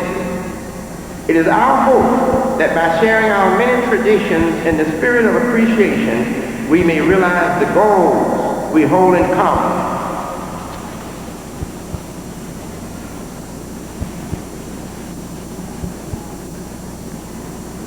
In a statement from the World Council, the World Peace Council,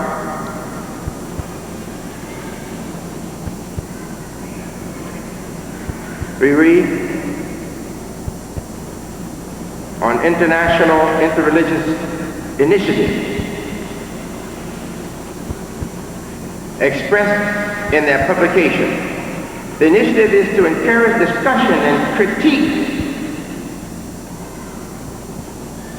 of a groundbreaking document toward global ethics society.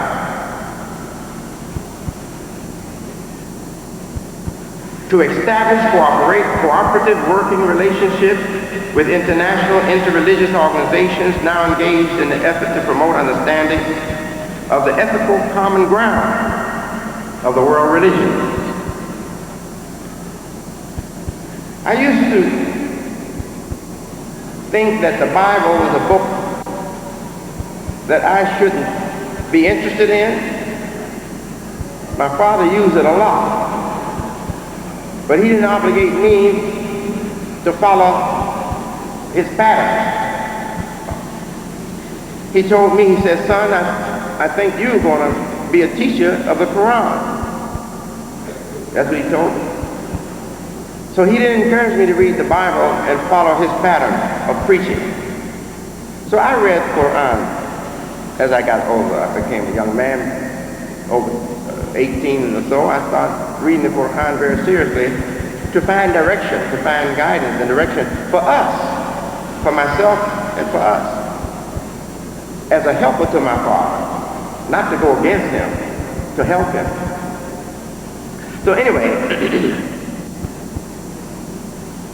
finally now I'm rejected by my Father, following his guidance. He's the one who told me to not to accept everything that's on the surface. He's the one that told me even question the teachings that he gave us. He said, because the real meaning and the real understanding is not on the surface, you got to dig deep. He's the one that told me that. And I dig deep and deep and deep, and I found more and more problems. So I ended up giving it up. I told him I can't believe in this idea of God anymore. After he questioned me about it, I didn't go to him with it. He came to me. Someone complained against me. So when he called me to question, to answer, I said, no, Daddy, I can't believe that that man is God. You called Deputy Farad, or Farad Mohammed. I can't believe he's God. So he said, well, you know what that means, don't you, son? I said, yes, sir. Sure, I knew what it meant. You're excommunicated. The language for us in Temple of Islam, Nation of Islam, was, you're going to be put out. And that's exactly what he did. He put me out. And that meant you can't stay in the house with your parents. You can't even visit your mama. It was banishment, like the Old Testament. It was banishment. You couldn't visit your mama. You couldn't see your brother. If your brothers and your own blood brother and sister was caught talking to you in the public or anywhere, they would be in trouble. They might be kicked out too. So during that time, I was very lonely. So I said, where does all this stuff come from that we got? I said, some of it is called lessons, like Catholic catechism, reading like Catholic catechism. Some of it is called actual fact. I said, what is this? I'm going to have to find out. So on my own, I wanted to find out. But I said, some of this looks like, to me, mythology. I said, some of it looks like really science. And some of it looks like, to me, tricks.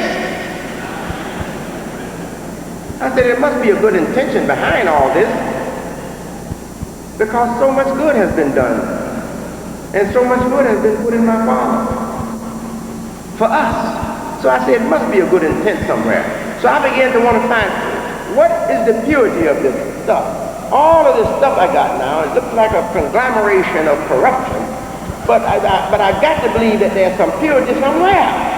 So I began to search for the purity. And I say, well, I'm going to go to world mythology. I went to world mythology. I found a lot of information that helped me understand some of the things he was saying that was mythological. Then I said, well, I better look at science and try to understand what he's saying when he's pretending to be speaking pure science. Pretending to be speaking pure science. So I searched that too. And I came up with what I believe is the purity in the teachings of the Honorable Elijah Muhammad that was given to him by Mr. Farad. I came up with it. And I said, okay, that's what I'm going to keep, and I'm throwing away all the corruption. I'm going to keep the light, throw away the darkness. I'm going to keep the healthy things and throw away the sickness or the sick things. So that's what I did. Now I did the same thing. That's what made me want to do the same thing with the Bible. I said, now I don't write this book, but look how many millions and millions of people believe in this book. And look how wonderful those people are. I know I've met many wonderful people, Christians. So I said, this book has to have purity in it. So I read, I said, well, I'm not going to skip about in the book. I don't know how to find it. I say I'm going to start from Genesis and go to Revelation. That's what I did. I read the Bible from Genesis to Revelation as an outcast. a rejected member of the Nation of Islam, or Temple of Islam in America. I read the Bible from Genesis to Revelation. And I said, I'm not going to take time to try to interpret anything. I said, that'll take me too long to read through the whole Bible. I said, I want to read through the whole Bible. So I refused. Temptation is strong to stop and ponder on this. Stop and think about this. I just read it through. After I read it,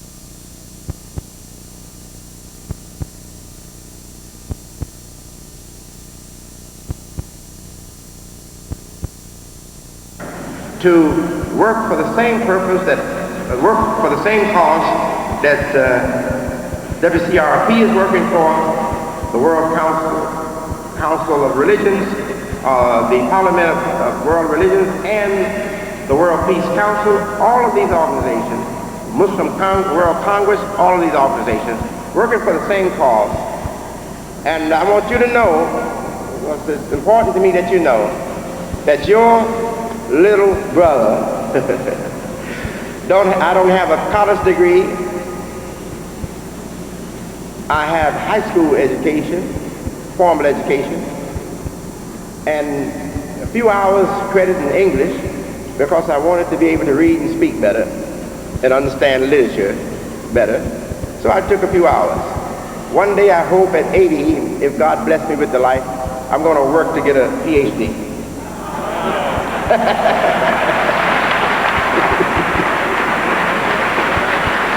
But I don't have that. But this little son of Elijah Mohammed is now an associate and a member of most of these organizations that are working for peace and better conditions in the world for all people. I'm a member. I'm a trustee.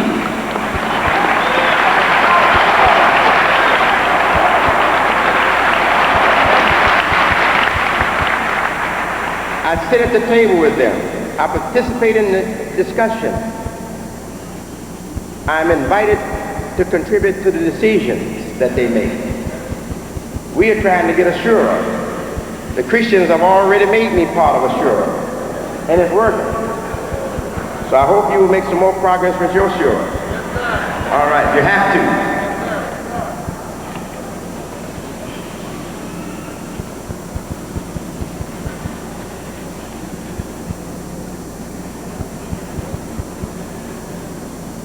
These organizations are working to have us participate in discussion on top leadership level, the highest leadership in the faith communities, and also from the grassroots levels. Myself, I represent the grassroots. They want all levels of genuine, sincere leadership to come together to make this world a better world.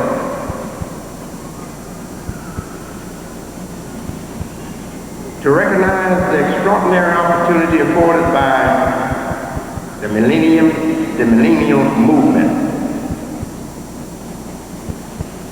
the year 2000. There's an effort by government and by the faith community to work for better human conditions on this earth and to see great progress realized by the year 2000.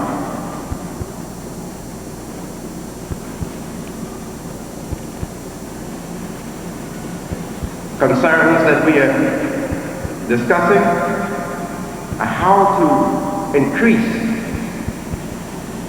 respect for one another, a desire to know more about one another as members of different religions, how to promote more tolerance, religious tolerance, to get rid of a lot of the unfounded prejudices, how to contribute to conflict resolution, how to help promote a better education of the world and the religions, in service to mankind, in service to women, in service to children, in service to the poor, to relieve hunger, to bring relief from hunger, to preserve the ecological order of our world, to care about our environment, plants, animals, etc., to promote ethics and social justice, to work for spiritual renewal, where people will have their souls back in their hands and upright before God again. Our government is assisting the effort and is actually going out front to encourage this effort, all within the legal boundaries established by our Constitution, the U.S. Constitution, for interaction of government with the faith community. Our United States State Department, and I'm saying United States State Department because this is going to go overseas, and they'll be wondering which State Department. You know, if I say State Department, it's enough for you, but overseas it won't be enough. Our United States State Department recently formed a 20-person committee representing the various religions and faith of the faith community in the United States to enhance government efforts and to assist the faith community's efforts of promoting religious tolerance, peace building, conflict resolution, etc. The poor must be represented. That's my strong belief. We will never change the situation, the circumstances for the poor until the poor have leaders who will go and seek. Mohammed went to the mountain, didn't he? Muhammad was not formally educated. Muhammad was not formally educated, but Muhammad went to the mountain. That's a saying in America, you know, in the West. That the mountain won't come to Muhammad, Muhammad will go to the mountain. We know they might mean something else, but I'm giving you my interpretation of that. Muhammad, peace be upon him, he appealed to the established order. He appealed to those who had responsibility in their hands. He appealed to them, and he told them what he was all about, hoping that they would appreciate what God had missioned him on this earth to do. That's what he did. Well, we should follow Muhammad, and we should want to go and seek friendship and an opportunity to work with the establishment, the established leaders in government, the established leaders in politics, established leaders in education, established leaders in religion. We should seek ties with them, because after all, the weather up there affects us down here. And if we don't have an opportunity to get up there and be a part of making the weather, we're always going to have the weather we don't want. Now, they're not only accepting that we come up there, they're saying, we've learned that you want to come up. Welcome. Hurry on. Come on up. Brother Muhammad. That's what they're saying to me. Come on up, Brother Muhammad. Brother W.D. Muhammad. Come on up.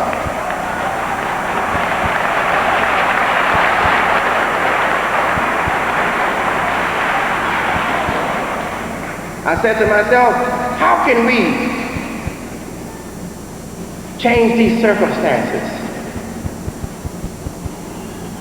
and make a road in this America for ourselves so we can get to our destiny as citizens and as Muslims? And how can we do that without working with good, sincere people in the leadership, in the establishment? I said we can't do it. So I made up my mind, I'm going to work hard to reach those people way up there in the sky. And God blessed me to reach them. I reached them, and they said, welcome at the table in the sky. So,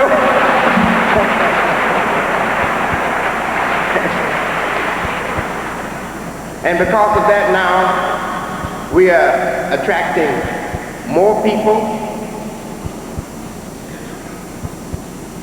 with more resources. People who have more resources. Last evening, the convention was awarding Brother Larry Shaw, Senator Larry Shaw of North Carolina, and others. When they presented him his award, the plaque, they told him there's $2,000 that goes along with this plaque. He turned around and said, give that to the ministry of W.D. Mohammed.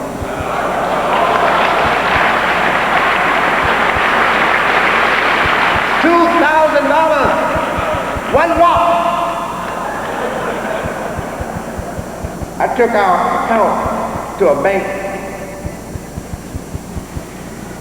in Rialto, California. I was living in California for about 3 years.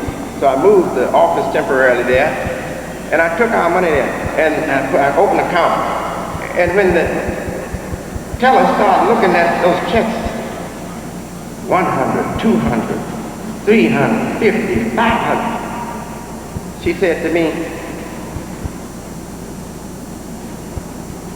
I work for a salary. That is, I said, who's this giving you money like this? $500, $300 in one walk. I said, I changed my mind. I don't want to open an account here.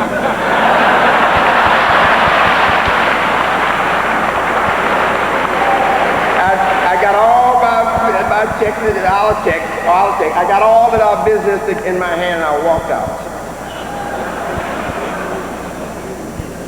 But I like for it to come in walks.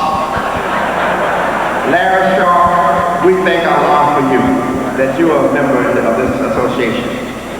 And we have to work to dignify ourselves more. Prophet Muhammad said that one of the main purposes God sent him was to promote better character in people. To promote better character in people. So you want to have more, you have to improve your character. And the Prophet said the Muslim is one who has good manners and love good manners in people. Let's promote good manners. Don't leave your manners baggage at home and go out in the street without it. Come to the temple or the mosque without it. Carry your good manners everywhere you go. Have it when you're facing your Muslim brother. Have it in your relationship with your Muslim brother. Have your baggage of the best manners with you when you're interacting with Christians and Jews or even atheists. You don't put down your good manners for any situation. Keep your good manners with you at all times. And I guarantee you, if you do that, God is going to be with you and love you. God loves good character. God loves good manners. This is the teaching of Islam. God loves good character. God loves good manners. And he will love you for it, and he will improve your circumstances. God will improve your circumstances.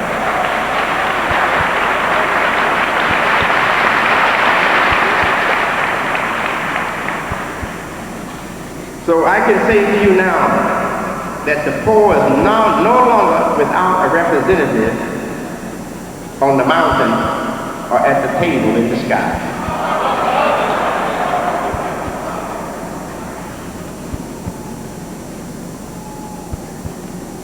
There was an article that recently appeared in September issue this year, 1997, in Harper's Magazine. And I want to share this with you.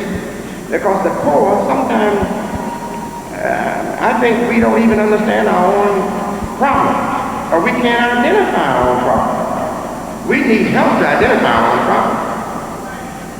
This article said many things, but I'm trying to cut the time, because the time is really very short. We have to conclude in a few minutes. Pointing to the problems of the poor, says that there are numerous causes. I'm quoting now, numerous causes: hunger, isolation, illness, bad landlords, bad police, self-abuse, abuse, neighbors, drugs, criminals, racism, all these things are to be seen in the problem. See, all of these things make up, quote, a surround of force. A surround of force. The writer doesn't say this, but I'm saying this to further explain. This surrounding force of drugs, alcoholism, violence, criminal behavior, racism, etc. This surrounding force contains your best motives, your best life, your best energies, your best intentions, all muffled out, cramped, choked out of existence by all of these problems that we can't seem to understand. And we'll look at a white man and blame all those problems on a white man. And we'll start a movement. All our problems is racism. All of our problems is the white people who will never accept us, don't love us, don't want us, will never accept us as their equals or as equal citizens. We'll start a movement and convert many African Americans to believe in them and follow them. We have to be more rational, more sensible, more truthful, more innocent, to find our way out of our bad circumstances. This writer goes on to say that he sees the problem as it's political, he says, and I quote political, it's political. But he says political, he says it's not political in the sense of voting in an election, but political in the way Thucydides used the word. Then he explains this. To mean political, to mean activity with other people at every level. So we are the striving for. I would like to think of those who are in our association as African Americans who wanted to be separate, not because they wouldn't want to be together with whites and others if circumstances were different, but who wanted to be separate because of circumstances. During the time of plantation, Jim Crow life, two laws in this country, segregation in the United States. So we were forced. We didn't have any Du Bois as our leader follower. We didn't have a learned, educated person who believed that the process will work, the system will work. We just have to have patience and keep working for more freedom, more opportunity. We didn't have such person leading us. We had a person who suffered as we suffered, who was denied as we were denied, who were culturally denied and uneducated and poor in the pocket as we were, leading us. So that person didn't see any opportunity down the road, didn't have anything to stand upon to believe that there was any justice or any equality coming down the road. So that person said, I believe in Farad, I believe in Mr. Farad, let's separate from the white man. Let's not have any more faith in a future with the white man. Let us have our separate state. Let us have our separate nation.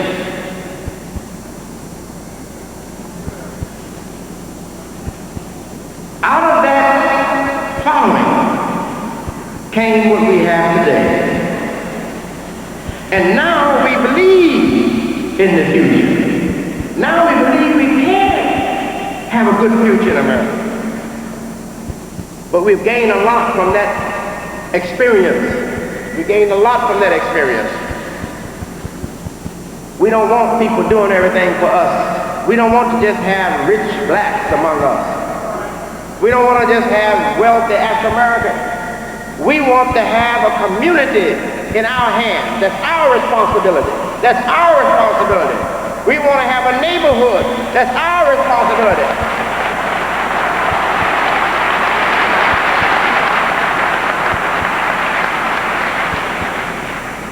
And if it's blighted, we want to remove the blight from it. About 15 years ago, almost ago, I came up with a concept to put a lot of us to work who didn't have work. I said, The government doesn't have to pay us. Our dignity wants this. So we started a group called the Blight Arrest. You know, like a cop arrests a criminal. Blight Arrest group. It was a Blight Arrest group in Chicago, and it kind of spread around. Some of them still active. Blight Arrest group. I said, our soul will pay us if we, poor without a job, go out and get the trash away from the sidewalk. Clean the street. Don't let that trash be out there blowing all around the store. Let us, the store man answers, what are you doing? Say, I'm taking the trash off away from the front of your store. Say, why are you doing that? My dignity calls for that. This is our neighborhood. This is our neighborhood. Our neighborhood. Our dignity asks us to clean the trash from your store. We have to come in and out of your store. I told them, if you can paint, you can't find a job, paint. You see a house on the block that's a eyesore and it needs painting, go tell the neighbor that I'm a Muslim and I want to paint this house. How much you gonna charge me? Nothing if you don't have it. Nothing. My dignity asked me to go to work, and the Illinois State Department has no work for me. I can't find work, but my dignity says I need work. My manhood says I need work. So I want to work until I can get paid for it, so that my soul will feel good. Yes, so I preach this philosophy. I preach this philosophy to our brothers who were militant members of the Nation of Islam's FOI, the Fruit of Islam. I preached it to them, and they were happy to join. And they started doing it, and they impressed the city so much. They got the fire department chief to come down and talk to us. Yes, they attracted them. The police chief had to come and talk to us. Businesses started talking to us. They liked us. Believe me, they have our history, brother. And that's why Imam is sitting at the table in the sky.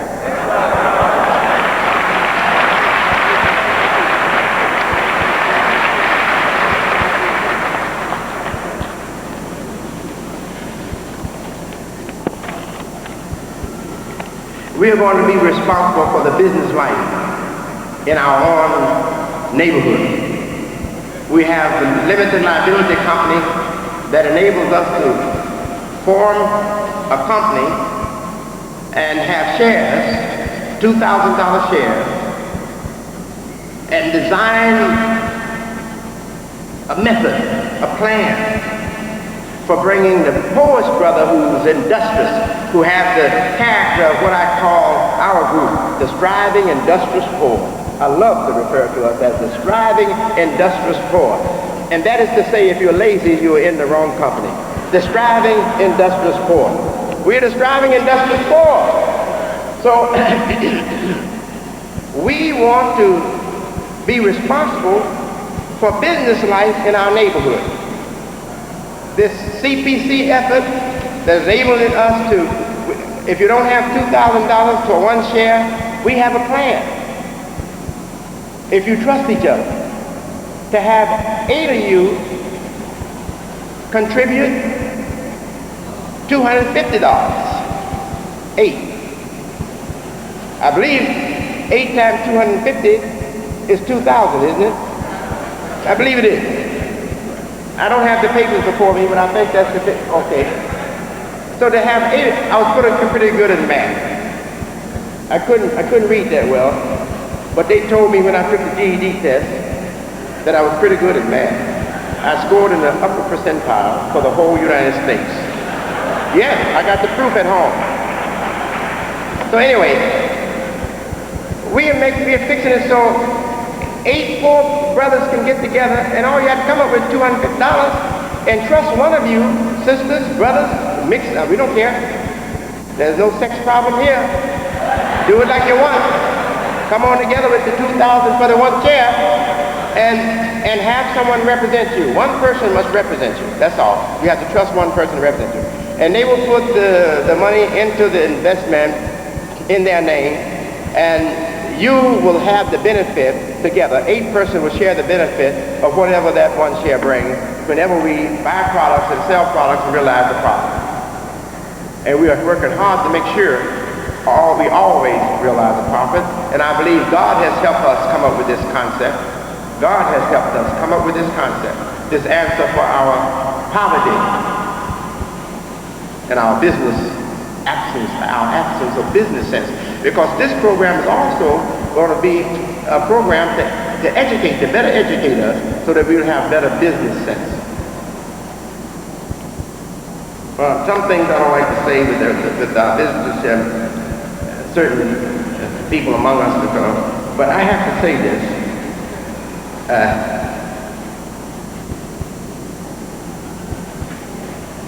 You know what makes the rich rich? The market. You know what this is right here? This is the market. Look at the numbers behind you. Turn around, look back. That's the market. All of you have needs. All of you are buying things. You're buying things. You have to. If we decide that we are going to try to supply our market with as much as we possibly can, and we agree that we are going to buy supplies from our suppliers, CPC and others. There are other efforts too. We're not going to, if anybody can, we welcome competition. If somebody wants to start another effort, call it something else, that's okay, that's good with me. But we have CPC efforts. If you will discipline your own self and say, well, why should I buy this Vaseline when CPC is selling the same thing, it's competitive, it doesn't cost any more, it's just as good, etc. So why should you get with them? You should want to see your community become your supplier.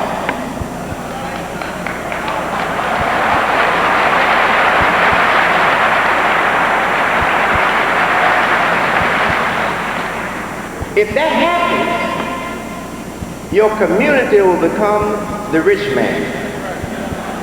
Yes, your community will become the rich man or the rich woman. I think it sounds better if I say your community will become the rich woman.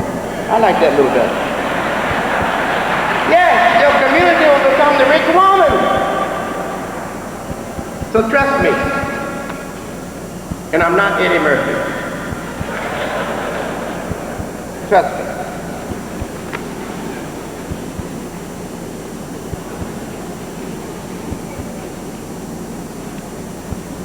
In order to have God love us and help us have the circumstances we want for our good life, we are going to have to open up our hearts. What does God say to Mohammed? I said, I've expanded your breast. I've expanded your breast. He was already having a big human heart, that big breast open, but God said he expanded for him his breast. He enlarged it even more. He enlarged it to take on more, because at first when the prophet was weeping over the condition of human beings, he was weeping over the condition of his people, Arabs, on the peninsula of Arabia. He was weeping over the condition of those people. But God eventually informed him and enlarged his breast, his chest, his heart, to receive the whole of the suffering people on this earth. That's what we have to do. We can't be Muslims and not care about others. We can't be Muslims and not register what is happening to them that is hurting their life and denying them a good future. Pakistan,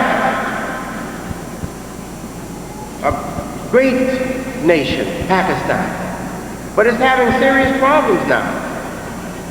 We must have Pakistan in our hearts. We must have the Pakistani people in our hearts. I visited South America, the Catholic quarters of a place called Chiapas, Mexico, up in the hills. And there I found the natives of that area that we call Indians. They don't like to be called Indians. They like to be called natives. That's what natives, not Indians.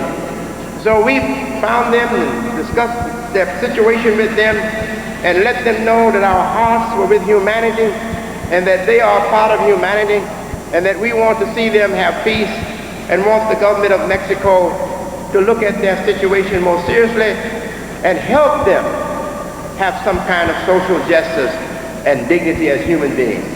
We did that. We were among them. So we can't be here and not have the natives of Chiapas in our hearts. We can't be in the United States and not have the natives we call Native Americans here in our hearts. We can't be really true Muslims with understanding and know that there are white people in the Appalachians, or white people in the neighborhood who are suffering. Don't you know some white people don't have education? Some white people don't have money. Some white people are victims of drugs. Some white people are victims of poverty, drugs, and ignorance, and alcoholism, and prostitution, etc. We can't be Muslims if we don't have them in our hearts.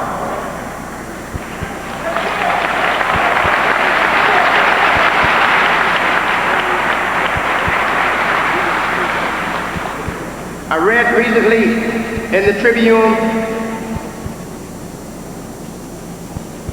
an article called For Immigrants, Difficult Choices by Teresa Fuente, Tribune staff writer. And she presented a family, and they had it on the very first page of the Tribune. This family, because of the changes now for the welfare system, food stamps, they're weeping, wondering how will they're poor, they don't have enough money, how will they eat now? Food stamps are cut off suddenly. In less than a month, they're going to be without those food stamps, without that grocery. We just can't think of African Americans who are going to be cut off and how they are going to get along. We have to think of how Rosa Alba Perez, that poor family of Mexicans, how they're going to get along. See, this is how you have to be a real Muslim, a true Muslim, a real believer. You have to open up your heart to people who share the same essential life that God gave you, human life. Human life is one life. If you don't care anything about the human life in me, God will sooner or later cause you to not to care anything about the human life in yourself. That'll be your punishment. God will bring it upon you sooner or later.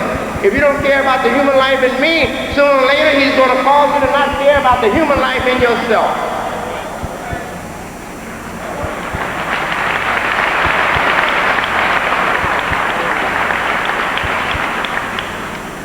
I'm opposed to Saddam of Iraq. I'm opposed to his political ideology that he got from a non-Muslim. I'm opposed to all of that. But I know in Iraq are many sincere, innocent, believers, Muslims. And their children are now suffering because our government has an embargo against them. Our government has a plan to force them to get rid of Saddam. Our government has an embargo against Iran. Still in place. I would love to go back home and hear that it's been lifted, but I don't think so. And the children of Iraq are suffering. Thousands of them suffering. Horrible, horrible conditions. Their all money has been taken away from them. They have to defend their country. They have to defend this. They have to pay for this. They have to pay for reconstruction. So they can't afford to give their citizens the wages that they used to get, their workers the wages that they used to get. So many of them are living in poverty and their children are starving.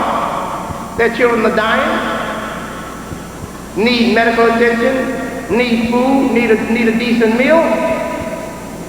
So we must have the Iraqis in our hearts. We must have the Iranians in our hearts. We must have the people of Bosnia in our hearts. We must have the people of Somalia in our hearts. We must have humanity, suffering humanity in our hearts. We have to do what Allah requires a Muslim to do, a believer to do. Expand your breast. Let more room push those ribs out. It's too constricted. Too constricted. Open up the heart so more people concerns can come into your heart.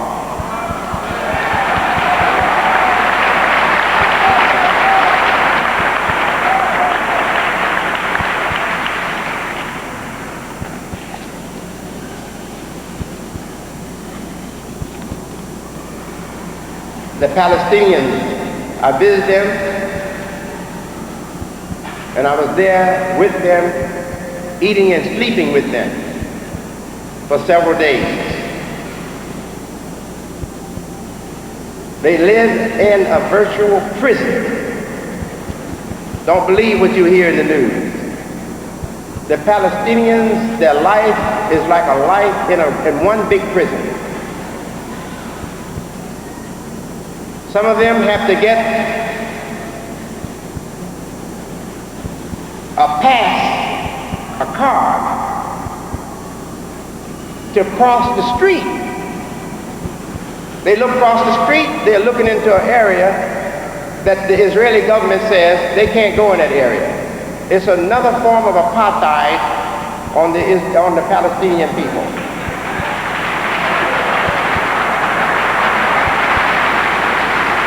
I was there, I saw it for myself. A very menacing show of force, of power and force. Everywhere we went, it was intimidating. The way the Israeli soldiers were there with live weapons, armed guns, machine guns, automatic weapons. They're looking at us and staring at us, letting us know that if you do one little thing out of line, you'll be killed instantly. That's the terror that I had to deal with as a visitor, as a citizen of these United States. I know you know about it, Brother Baker. As a citizen of these United States, I'm there, and I'm being searched and stripped, and all of my underclothes being looked at like this. They have the sophisticated equipment that could know if I had the pinpoint of any metal or anything in my drawers. They would have known it with that sensitive equipment. But that's just to humiliate you. That's to tell you, I don't care if you're a citizen of the United States, it means nothing to us. We're going to show you what we think about your U.S. citizenship. Take your underclothes, just similar to this. Go through all your papers, every little tissue, looking for stuff. I knew it was purposely, I knew it was necessary, so I asked God to help me contain myself. I asked Allah to help me contain myself. So I was very calm. I was like Abraham in the furnace, and no flame was touching me.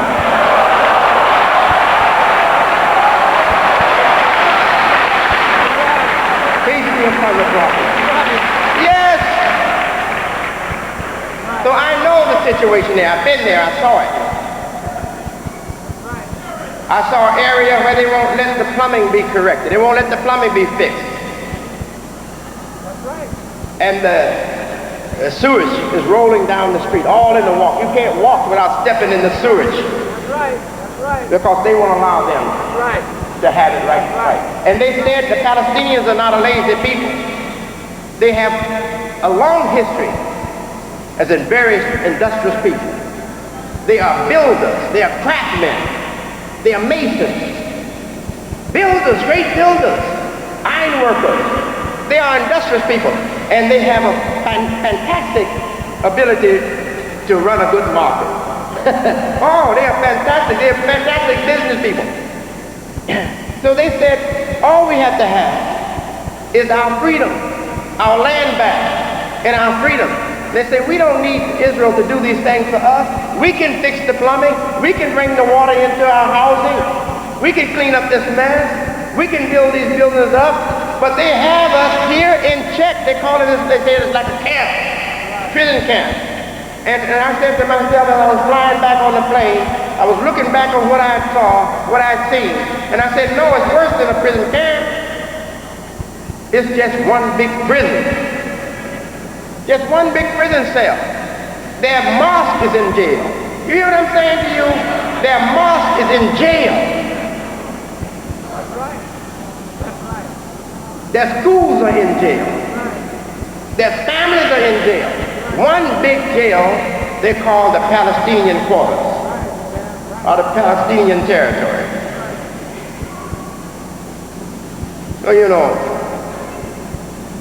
I believe our government is sincere. I believe a great number of persons in our government are very sincere, and they want to see this thing change. But this government is made to run according to the will of its citizens.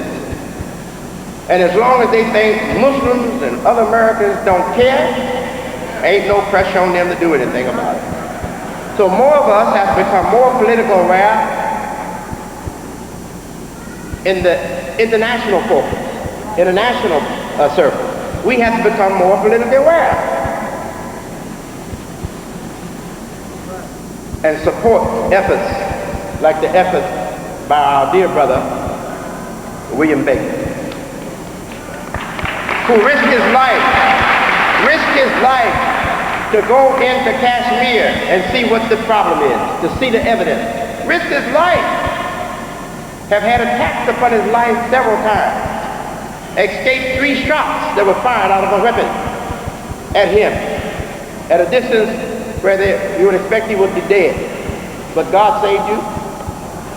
And we know God can save you. God says he's the giver of life and no one can take it away without his permission. So when we go, it's going to be because God wants us back, wants to call us. Okay?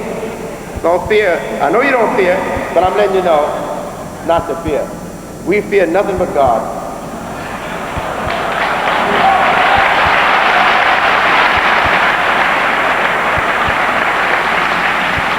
And it's the fear of God that saves us from our own thinking that will get us in trouble. It's the fear of God that saves us from our own hands that will get us in trouble. That fear of God needs a whole sermon. I would like for you to give it one day. This is a tremendous preacher for God. A man who knows how to bring the lost souls back to God. You know how to bring the lost souls back to God.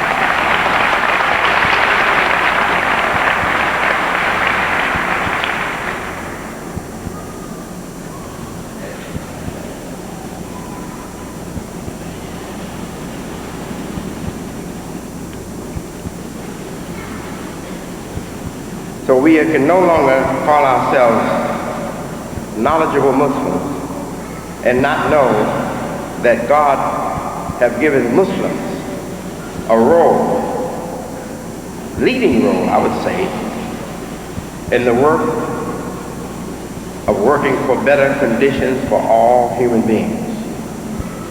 So we must be aware of the suffering on the continent of Africa, Asia, Europe, America, the islands, wherever suffering is, we must have a place for those people in our hearts.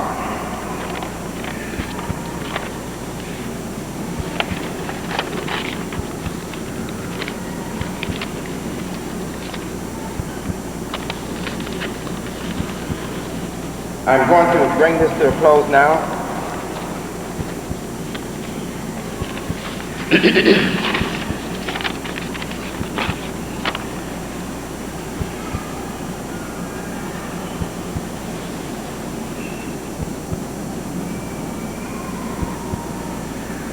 And the last thing I want to bring to you as a concern that we have to be serious about, we know that many people of faith are persecuted because of their religion. And sometimes politics is used as an excuse to persecute them. They will single a particular religious group out because they are not conforming as the leaders, the government, would want them to conform. And they will find all kinds of reasons to persecute them.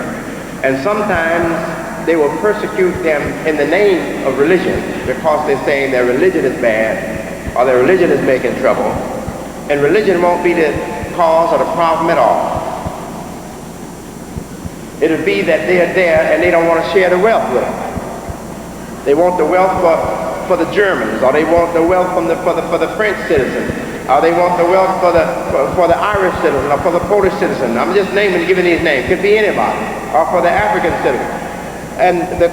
So they see these people who are not of their race, are not of their nationality, as people that they can treat bad or cut out of the graces of God. Because after all of this is the graces of God. Whatever we get of wealth or of knowledge or whatever it is, it's from of the graces of God. So they will cut certain ones out of the graces of God. And they will use the religion as an excuse and persecute them. We know Muslims are persecuted in certain parts of the world. Right now, Muslims are being persecuted in certain parts of the world. But Christians are also being persecuted in certain parts of the world. And I'm told by Christian leaders that I'm meeting at the table in the sky, on the mountain. I'm told by them that persecution of Christians has grown in this century to surpass all persecution in the history of Christians. Now that's frightening, isn't it? That's really frightening.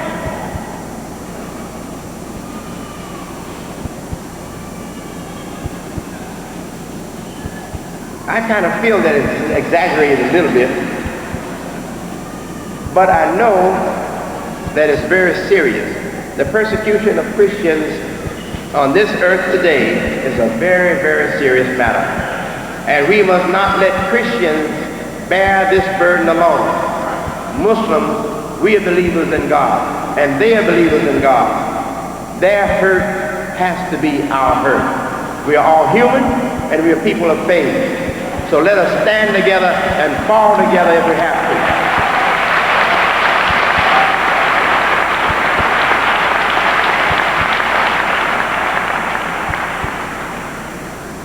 We are not wealthy, we are poor, but I hope one day our business plan will establish us strongly as a financially solid community.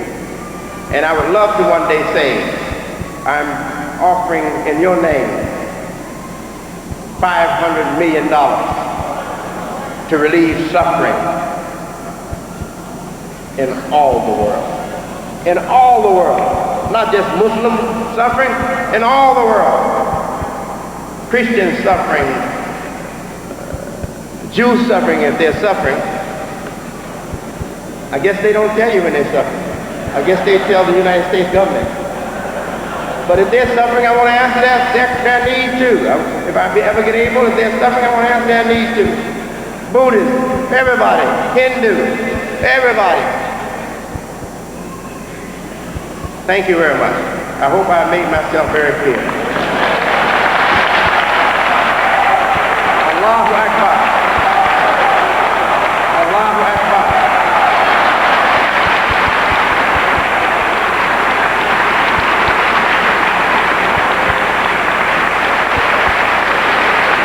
The meeting is not over. The meeting is not over.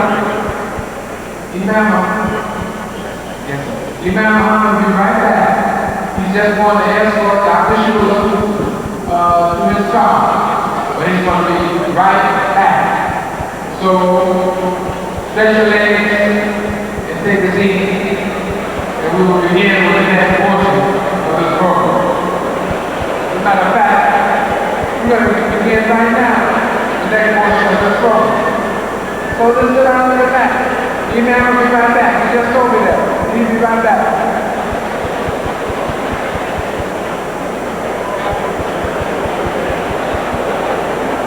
Now everybody can't get it on the other one at the same time.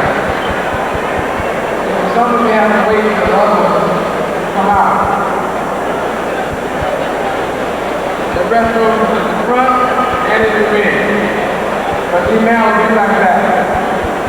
In the meantime, we have to hear from certain people. There are some guests of the Imam Mohammed who are still here that you will hear.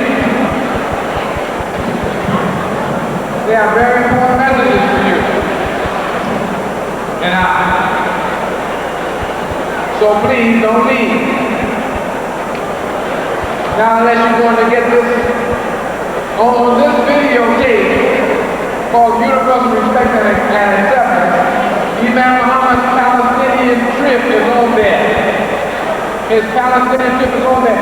And when he comes back, you're going to see that portion on the screen of Imam Mohammed Palestinian business. You want this in your collection of videos commissioned by the convention. You want it in your collection of videos. So please don't leave without getting this video, and don't leave anyway until Imam Mohammed comes back and dismisses us in the proper way. This is the convention, and we're all delegates from our cities and our states. So let us just relax for a minute. Imam Mohammed is coming back. Well, Dennis Mohammed.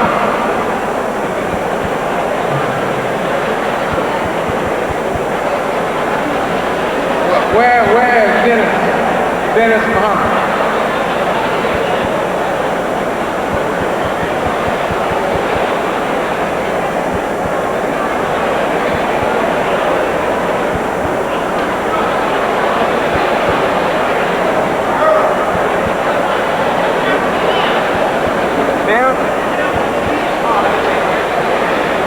أشهد أن لا إله إلا الله وحده لا شريك له وأشهد أن محمدا عبده ورسول الله.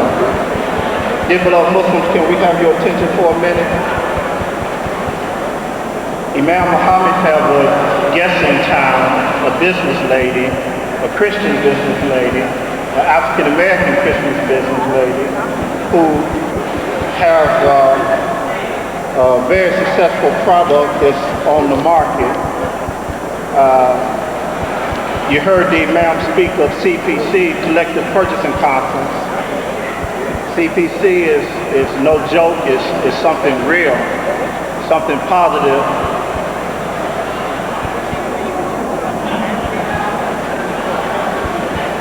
That is going to take place, that's taking place, that was going to create jobs and create opportunities. This young lady that we have in town, her name is Michelle Hopkins. She created a certain product that was passed down to her from her great-grandmother, who was a slave. And this product came about because the masters who owned her great-grandmother didn't like molasses. So she created this syrup to appease her master. It became tradition that this syrup was passed down to every third generation of women in her family. So at this time, I'm going to bring to the rostrum Michelle Hopkins, a businesswoman who have reached out to us and who have met with Imam Mohammed and who have expressed the interest to do business with us, and I'll let her tell the story from this point. Assalamu alaikum.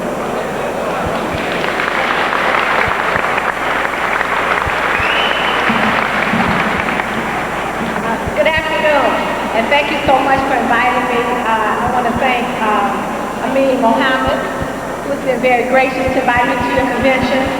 And I think I'm here basically for the spirit. I think God gave me a blessing, and if I get kind of emotional or nervous, just bear with me. I'll warm up after I talk a few minutes.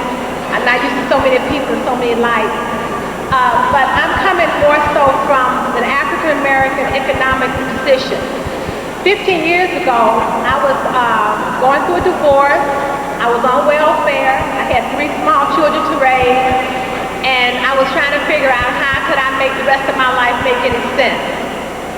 I prayed very, very hard to God, and I asked him to give me guidance and to give me something that could bring economic fulfillment to my life and for my children. My great-grandmother, great-great-grandmother, as Dennis said, had formulated a recipe in the late 1800s as an alternative to molasses for a family that she worked for. She was a slave. And she passed that recipe down to the 3rd daughter in each generation. My mother was the 3rd daughter, and she received the recipe. I was the only daughter, so I did not get it. But fortunately, I had 3 daughters, and she did give it to me after that 3rd daughter.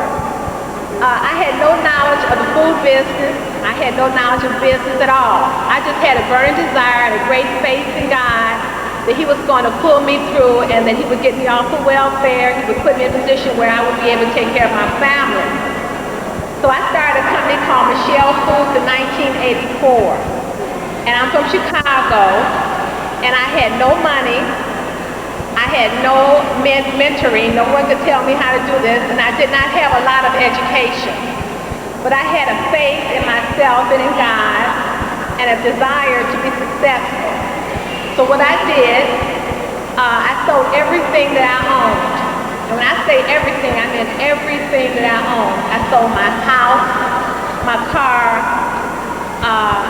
I took my children from a middle-class environment. We went to low income. I stayed in my mother's attic for about 4 years. And I had this dream. And my dream was to develop a product and have a food company and to be successful. When I entered into the food business in 1984, it was literally unheard of for a black woman to have her own product, let alone put it on a shelf in anybody's food store. But I was naive, and I had this deep, deep faith in God and myself. I had been raised to believe that anything the mind you conceive can manifest through faith. And because I had been told that and believed that, that's all I knew. So I went on this journey, and this journey took me from one retail store in Chicago where I took the product and I asked the retailer if he put the product on the market in his store, and if it didn't sell in a month, I would come back and I would take it off the shelf. And I sent 12 people in to buy it. And after that, I kept working, and finally I was in 48 grocery stores in Chicago.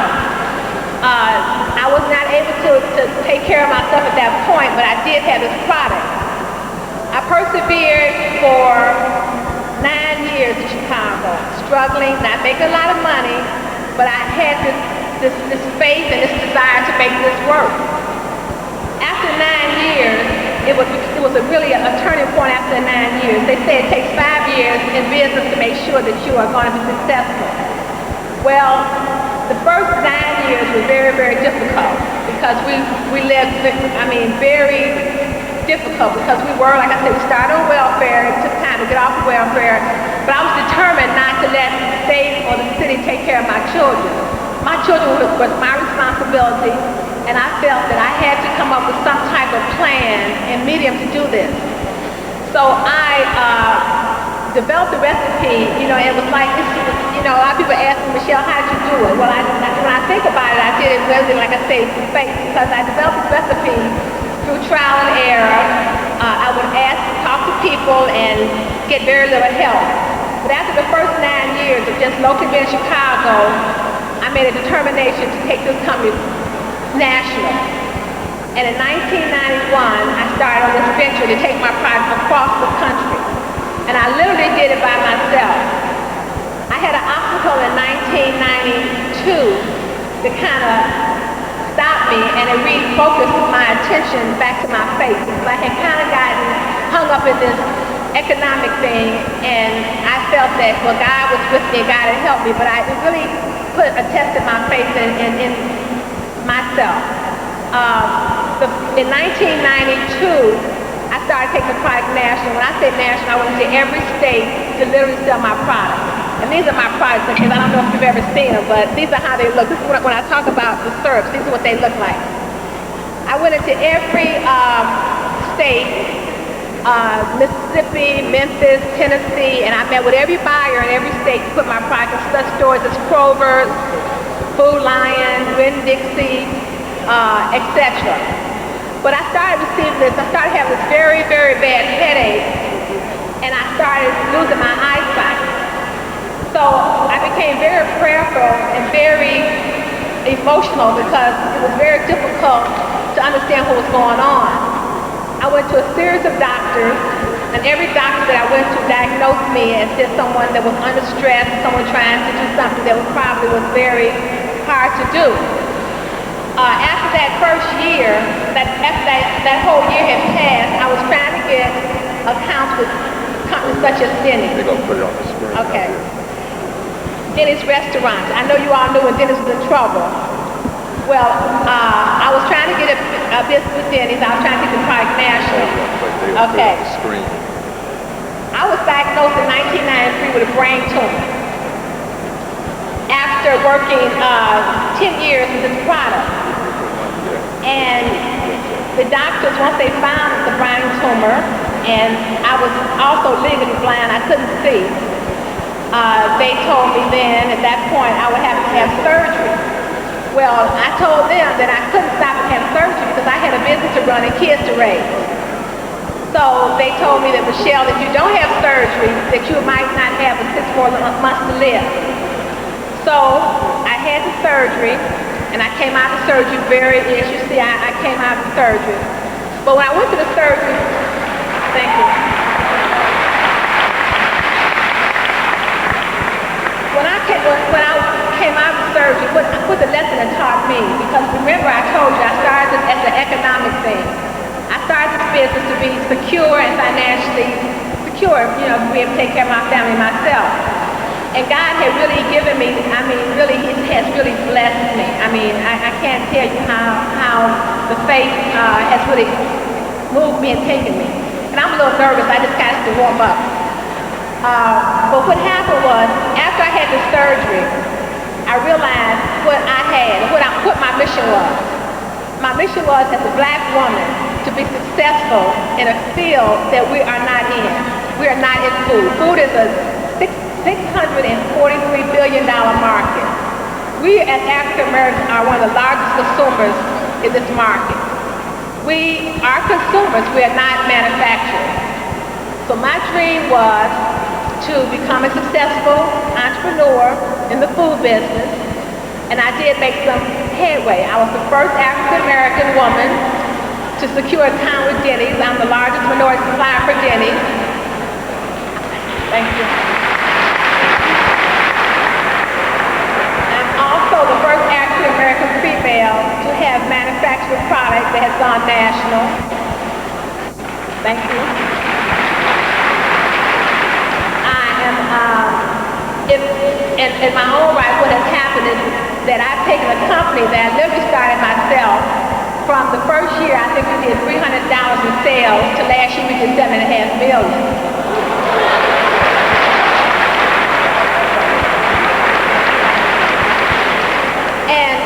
Think about it, and I walk out into this world that we're not in, and I see these buyers. I never see black buyers. I never see black manufacturers. I never see our people in this arena. So it came to me that maybe God gave me this gift and blessed me to get to a certain point in my life and in my career that I can turn to my people and say, why don't we, as a people, manufacture or make or distribute things that we eat and that we need as a people. It amazes me, and I'm pretty sure I'm speaking to a lot of people, that none of you have probably ever heard of Michelle's Honey Cream Syrup. Can I see anyone in the audience to raise their hand and tell me if they've ever heard of my syrup? Okay, it's a few people. Now listen to this. I'm an African American woman, the only woman that manufactures syrup. I'm in 30 states, 6,000 stores. The stores tell me that my product is an upper middle Caucasian product and that my people do not need it. When I go into the inner city, my syrup costs more in the inner city than it does in the suburban areas. When I want to do promotions, they want to promote it in the white areas. My product is not ethnic in the way that it looks, but it's ethnic because I'm a black woman. I make this product and I sell it, and my people do not know it exists. There are 13 African American companies that have food products in the market. We do not support them because we do not know who they are. This is such a great opportunity for me to speak in front of my people that I cannot tell you, Dennis, and I mean how emotional I am at this point. Because in 15 years of struggle, my company should be, if my people just embraced me, I wouldn't need anyone else. I would not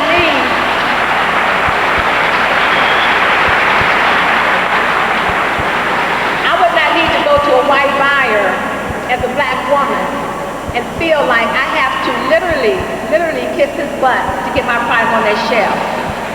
I have to be very strong. I have to tell them that I do not their shelf, and I had to fight for that. I had to really, really fight. It's been a long, hard 15-year struggle. But God has blessed me to be in front of a group of spiritual people that are going somewhere, that have the initiative and the movement. And I can only tell you, if we as people just embrace each other, we would not need the majority.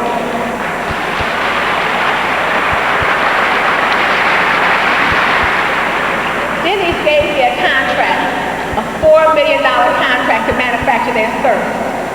I demanded that they give me this contract. I am their national spokesperson. The first article they wrote about me was in Fortune magazine. And I had to ask them, I had to go to them on a corporate level and say, do you think that the people that go into Denny's really are reading Fortune? You have to put this in position for African Americans to know, if you want their business, that you are doing business with African Americans and you're very serious about it. So they made me a national spokesperson. Now I'm not here to promote Denny's, but I'm here promoting a product that I would love to do an alliance with. I would love to bring other African Americans in and let you know who they are, because the majority community can make or break me. I am present at every super Walmart store across the country. We don't shop at Walmarts. We don't even have them in our neighborhood. I have become more so a patronized or a token black woman. I am almost like, I feel like I'm the one, when they sit at the board meeting, they say, oh, we have a black woman. We buy from a black woman. They do not help me promote my product. I have to still get out and spend my dollars. I'm not able to manufacture my product in a black manufacturing facility because we don't have any. I have to go to the white man and ask him to make my product. And you know, if I cannot tell you how that makes me feel, to turn around and go and struggle for a $4 million account and have to turn around and get a majority company to make it for me and give them a percentage of my sales. I've had white companies come and ask to buy me, and I will not sell. I have had offers of $10 million, $15 million to buy my company. I have had Quaker Oats look at my company. I have had General Mills look at my company because they want our market. They want you as consumers. And you are their consumers. I'm pretty sure you all eat Aunt Jemima and Log Cabin. Those are majority white companies that are making a lot of money off of us. If we as black people, and I can tell you how to do it. Anybody out there wants to know how to take a product off the stove to the retail store, I'm the girl that can tell you how to do it. Because I did it without any knowledge. No one told me how to do it. I did it with God and with a strong desire to be successful. And that desire outweighed anything that I could possibly, brain tumors, no money, sitting in the office with panels to keep a light going, daughters that had to come out of private school and go to public schools and live in inner city, and I had to fight with gangs, and I had things I had to go through. I had to reassess who I was and what I was to make this work. And I would never ever, and I've told these companies in my life, give up what I've worked 15 years to have. What I would really like to see in the age, we're going into the year 2000, I would be in business 20 years from the age 2000. Manufacturing facilities where we can go as a people and have products made that we enjoy eating, that we enjoy wearing, that we can go to retail stores that we own, that we can support each other as a group and show the majority community there's unity among the African American people. If you can imagine, when I go into a store, and I have done Black Expo, and I have gone and I have asked Dominic and Jules in these stores to give me tens of thousands of coupons, and they laughed at me. They said, your people don't redeem coupons. Your people don't support you. That's why we put you in the suburban area. If I could just have one day where every African American would buy my product, or an African American product, one day to show the majority community that we are no longer consumers, but we want to be manufacturers. We want to be able to support our own, take care of our own families, live in our own blocks, fly in our own airplanes, live in our own hotels. And we have to, as a people, we have to, God has given us everything that anyone else has, everything. And he's also given us perseverance, endurance, faith, things that other people don't have. The other communities, and the white community especially, and I don't really like to get down on any community, but I've been there, and I've been in front of them, and I have been their token. I have been in the Neiman Marcus catalog where they say, oh, you're the first black woman, yay, yay, yay. Or I have been with Denny's that came and told me, okay, we need your people to buy our product, so we're going to make you our token. And to get that kind of business, and I go home at night, I just squirm because I still see and know what I look like to them. I would love to see us as a people. And I'm saying, I have a great product, I would love your support. But I'm not here for your support, only if you want to do that. I'm not here to sell products. I'm here to inspire the women out there that might think that, hey, what can I do? I'm a single female. I've been single for 15 years, and I've raised 3 beautiful daughters. And I've raised them with perseverance and faith. Sometimes I would wake up in the middle of the night with sweat, cold sweat, wondering how am I going to make how can I make this work? And God would always, when the sun rose, he would give me an idea and he would give me a path to follow. And I would follow that path. And when I got sick, I prayed and I got well. When I needed an account, I prayed and God gave me that account. And I can seriously say that as I stand in front of you, in 15 years of this struggle, that I have taken a company, and it's still just me and my daughter run this company. I don't have a staff of 12 or 15 people. I run this company, I work 12 to 15 hours a day, 6 days a week, and I have taken this product to 30 states, 6,000 stores. Like I said, I'm the largest minority packer for Denny's. I am a product developer for America's Favorite Chicken. I go out and I seek out companies that need relationships with African Americans, and I present myself to them. And I tell them, anything that you need, I can make it. It doesn't have to be syrup, it doesn't have to be pancakes, whatever. I went to churches and I told them, you need to do business with African Americans. And they said, we don't have any African Americans making anything. You don't make anything. I said, I would make anything that you want. And they said, well, go out and do our condiments. I went out and I did their condiments. And I'm taking churches to product now that you all will probably see in the next 6 months. And I'm going to meet with them on the 9th of September. I went to General Mills, who makes biscuits, and I told them, you need to have a relationship with an African American company. And this African American company, even though I make syrup, you make pancakes, we should partner, and we're partnering. American Airlines, I told them the same thing. If I fly your plane, I want to eat some African American products. So I'm saying to you that there are products, everyone out there, not everyone, but women especially, if there's anything that you feel that if you like it, someone else likes it. If you can't find it on the retail shelf, it needs to be there. Because if we can get the support of our people, like I said, if every African American bought my product like they buy Aunt Jemima, I wouldn't need a white person to ever pick a bottle of syrup up in their life. I wouldn't care if they ever add any of my syrup. But I need their money to keep alive. So I'm saying to you, and I am so glad for the opportunity. If there's any kind of way that I can partner with you, if I can show you or help you or help anyone or form some type of alliance where I can help a person that might want to do the same thing that I did, take a product off the stove and put it on the retail shelf and turn around and have the support. But the main thing is that I'll go to a buyer, say for instance at a Winn-Dixie, and they'll put me in 11 states. And it sits there because no one buys the product. And then I have to go out and I have to just work, and then they advertise to this white community. I'm, like I said again, very fortunate to be able to stand in front of you and tell you there's an African American woman out here that's making products. There are other African Americans. But not only making the product, I need to have an extension of that. Bottling, labeling, capping, manufacturing. And we as a people need to figure out how can we get to that next level? And the next level would be to stop being consumers and become manufacturers. And we do that with unity, with thought, and with progress. And I thank you so very much for welcoming me to your convention. And I love you all. Thank you very much.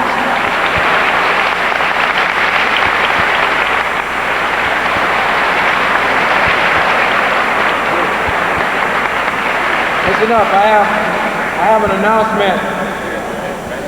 There's a fortune there's a fortune in this bank in South Carolina, Columbia, South Carolina. And the only thing that you need to get this fortune is this checkbook. Someone lost their checkbook. Yusuf B. Hamid, you are giving away a fortune here. If you want your fortune back, come up and get your checkbook. We have it over here. The next person that we're going to hear from this evening, he is professor of African Studies at 2 universities. Not 1, 2 universities. He's a professor at Howard University. He's also, I'm told, a professor at the University of Connecticut. Present to you Dr. Suleiman Yang.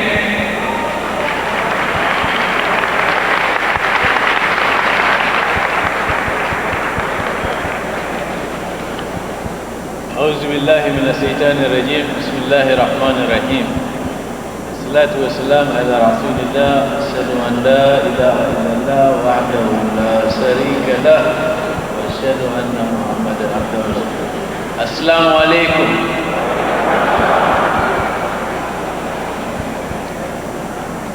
Imam Mohammed, Imam Plymouth, Imam Kareem, Imam Hazim, Imam Pasha, and all the other Imams, Imam Yusuf Salim from Washington, distinguished visitors who are attending this major convention, friends, brothers and sisters in Islam. It is with great pleasure that I acknowledge the invitation to come to this convention to report on the state of the Muslims. As a researcher, over the years, Alhamdulillah, I have been studying the Muslims in America, and I would like to give you 10 points to remember about the Muslim community in America. And I hope that within the brief time allotted to me because of time, I will be able to give you 10 points that you can go home with, so that whenever anybody asks you about the Muslim community in America, you can tell them about these 10 points in the history of the Muslims in America. First of all, the first point that you have to remember about the Muslims in the United States is that the Muslim in the United States are a microcosm of Darul Islam and the world today. Allah in His wisdom has decided to put in the United States Muslims from every part of the Muslim world. And that's one of the reasons why I tell Muslims in the United States and overseas that if you want to really see the Arafat experience on Mount Arafat during the Hajj, come to the Muslims in America. You will not see it in Pakistan, you will not see it in Egypt, you will not see it in Africa, you only see that in America. Because in His wisdom, Allah has brought Muslims from all over the world in the United States. And this is not only true of Muslims, this is true of all human groups. You find in America, Muslims from China, Muslims from Japan, Muslims from Korea, Muslims from the Arab world, Muslims from any part in the world, and you have Muslims in America. That's number one, the diversity of Islam. And the Muslims who are followers of Imam Muhammad have a responsibility to make sure that those Muslims who are immigrants here are educated about America.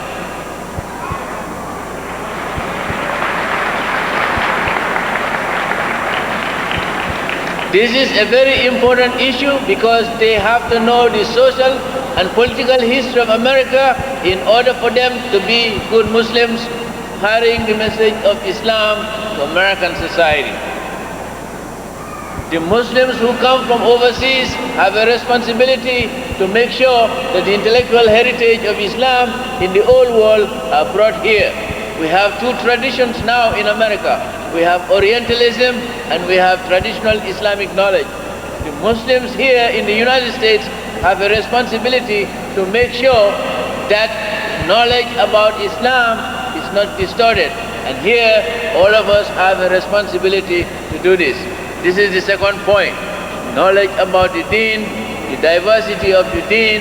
And the third point to be remembered about the Muslims in America is the fact that Muslims in the United States have to recognize that they have an identity.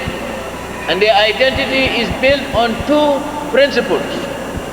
The Adamic principle, meaning we are all children of Adam under the skin.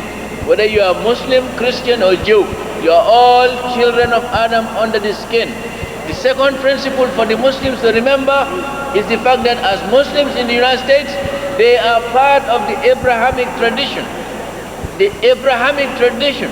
We are the defenders of the principle we identify with Sayyidina Ibrahim, and that principle goes for Adam and it comes all the way to the Prophet Muhammad sallallahu alaihi wasallam. And that's one of the reasons why the third point to remember is the fact that we, the Muslims in the United States, are defenders of the Abrahamic principle and the Adamite principle. The Adamite principle is very evident. You just have to look at the faces of human beings. Whether they're black, yellow, red, or whatever they call themselves, they are human. The Abrahamic principle is the principle of Tawheed. Now, we may disagree among ourselves, and that's one of the reasons why, if you use a technical term in the study of religion, we use the term supersessionism. And that has been the theological game Jews, Christians have been playing with each other. And of course, Muslims are now part of the American reality, and they also get into this. And that's one of the reasons why I said that in the discussion between Muslim, Christians and Jews, they may use theological arguments about their differences. I use the metaphor of the 800 number, that Allah gave to all human groups direct line of communication with Him. From the Islamic point of view, we know that Allah sent 124,000 prophets to all human groups. All human groups received prophets. And the Prophet Muhammad ﷺ was the last prophet. So, jokingly, I always tell Jews and Christians that the 800 number you guys receive from God, somehow over the years you lost the last 4 digits. If you call, the angels are going to say the number you're calling is not in service. Check the Quran for the latest. That is in terms of, but Allah subhanahu wa ta'ala has His own 800 numbers. And He also has a 900 number. The 900 number of Allah is, if you dial that number, you have to pay as you go. And that is on the Day of Judgment, all of us will account for what we do here.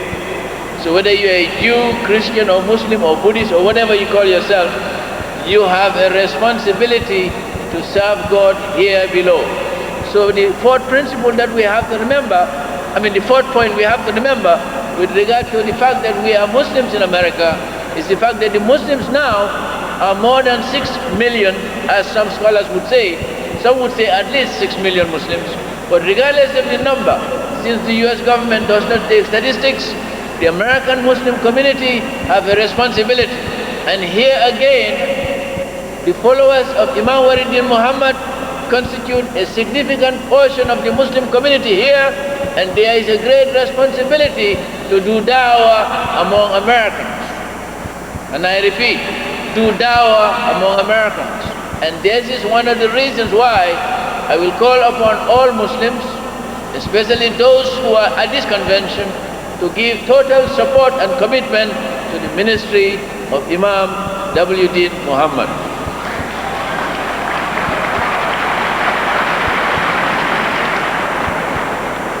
The fifth point to remember, which is very critical in terms of understanding the history of Islam in this country, is that the Muslim identity is non-racial, universal, and metaphysical. It is non-racial in the sense that Muslims should not be divided along racial lines. Muslims have a responsibility to serve Allah subhanahu wa ta'ala in America. So when we look at our history and you look at the research, you recognize that the Muslims in the United States have to defend their identity. Unfortunately, in America today, especially among the immigrant Muslims, you have three kinds of Muslims that are emerging. You have what I call the grasshopper Muslims. The grasshopper Muslims are known already to the African Americans because they find people like that in Christianity. The grasshopper Muslim is a Muslim who is a Muslim only in name. For the immigrant Muslims, the grasshoppers are those people whose names are Mohammed, but they want to be accepted by any means necessary. So your name is Mohammed, you want to be abbreviated, you call yourself Mo. Your name is Abu Bakr, you say call me Bob. Your name is Muhammad Juma, and you're from Pakistan, you want to be called as Michael Friday. Those are the grasshopper Muslims.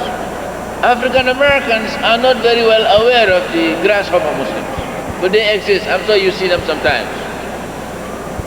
And then you have those Muslims I call the oyster Muslims. These are Muslims who tell you, Wallahi brother, this country is kuffar. Oh, they are kuffar. They are no good people. But Abu Jahl and all those people who were the contemporaries of the Prophet Muhammad, they were kuffars. The family of the Prophet Muhammad, they were kuffar. But they were converted to Islam. So America is a potential for conversion. Muslims have a responsibility to do dawah and to educate Americans about Islam. So this is why the Islamic identity becomes very important.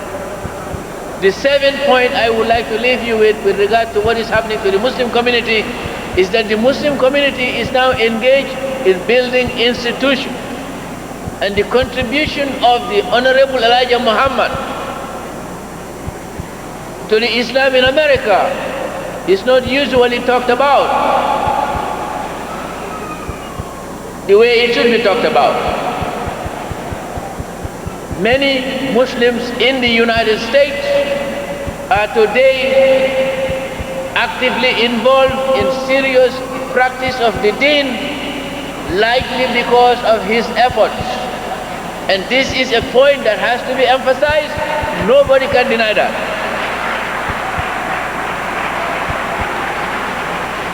Millions of Muslims in America came through the nation of Islam under the late Honorable Elijah Muhammad.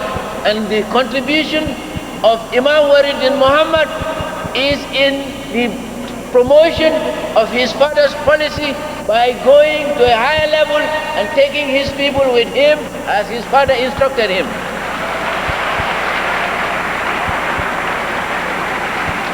The point that needs to be borne in mind is that when the Imam decided to transform the nation of Islam to a higher spiritual level, he used symbolically and metaphorically the name Bilal. There were many people who had the word Bilalian. There was a psychological and philosophical content to that name because the society and the community was at a stage paralleling the condition of Bilal in Arabia at that time. And psychologically, the term Bilalian, as I understood it when I was researching it 20 years ago, was designed to give psychological comfort to people who were coming out of the nation of Islam so that they can go through the same transition that Bilal went through as an African in Arabia of Ethiopian descent. So you can see parallel, that you don't just stay there, you go higher and higher. The eighth point to be borne in mind with regard to the development of the Muslim community in terms of building schools and financial resources You cannot establish a community when you cannot pass knowledge across generations. With schools, you can preserve the knowledge of the ancestors. Without schools, you have problems. So in order for Islam to survive, there must be schools. Schools do three things for you. One, they preserve knowledge. Two, they enable young people to have vocation. Three, schools teach kids morality. That's one thing that is missing now in American education. People tend to forget that one other reason why you go to school is to be trained to be a human being, not an animal. And Muslim schools are designed to educate people to know the knowledge that was built upon by previous generation, knowledge that will give you a job, and knowledge that will make you a decent human being so that you can practice the teachings of Allah subhanahu wa ta'ala. That is why you have schools.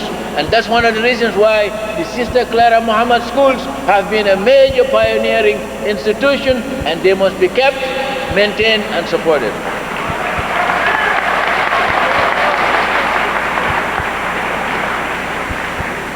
But as Imam Waridin Muhammad has pointed out in many of his lectures, because I research this and I write about this, you cannot be a human being in America unless you have a job.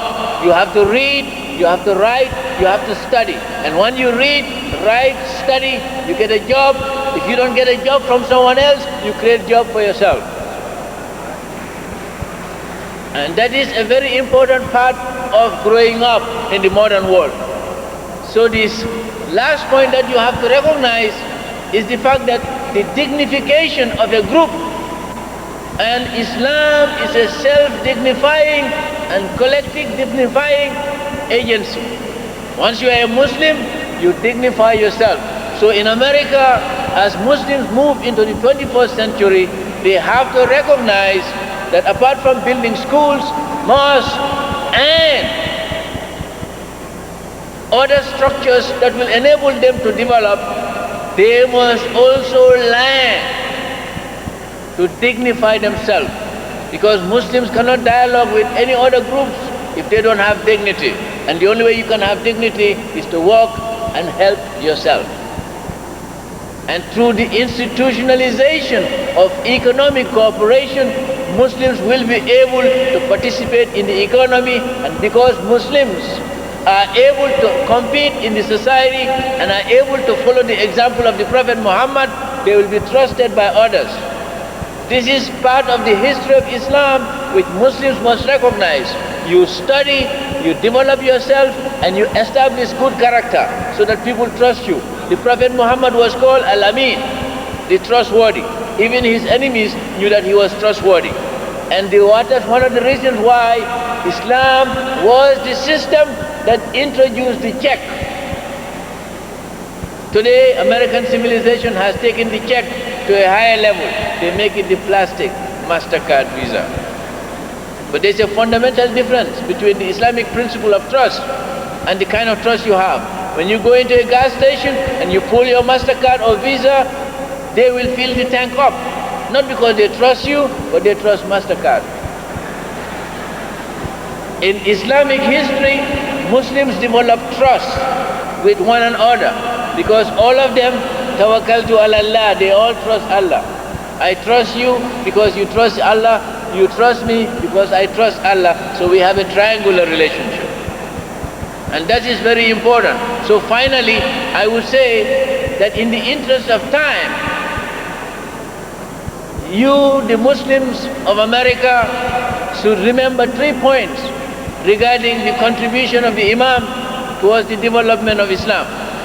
Imam Waridin Muhammad has contributed, in my view, to 3 developments in the Islamic movement. One, he has made sure that people who used to associate Islam with a human being called Farad Muhammad have come to recognize that Farad Muhammad was not Allah subhanahu wa ta'ala, but he was a major messenger who had contribution to make in American society to a people who needed to be guided. And he has now established a movement which recognizes La ilaha illallah Muhammad Rasulullah. Major achievement. The second point that is critical in this regard is to recognize that Islam has been under his leadership, Islam has also become more global and international, to the point that Muslims from all over the world have come to recognize that Islam in America is for real, and that the Muslims in America are serious, and the Muslims in America are not fake, they are for real. That's a major accomplishment. Thirdly, the movement has become a movement which has led to the development of a sizable portion of Afro-America as middle class. This is a major contribution of the late Honorable Mohammed, and many people, some scholars have acknowledged this.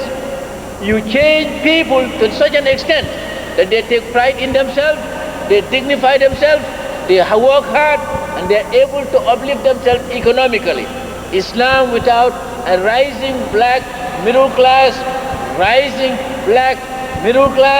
black people who are willing to work and struggle from the bottom to the top will not be a success. And I say, may Allah give him long life so that he can lead. And I pray to Allah to guide all the other imams and to all the other scholars who are studying the Muslim community. Assalamu alaikum.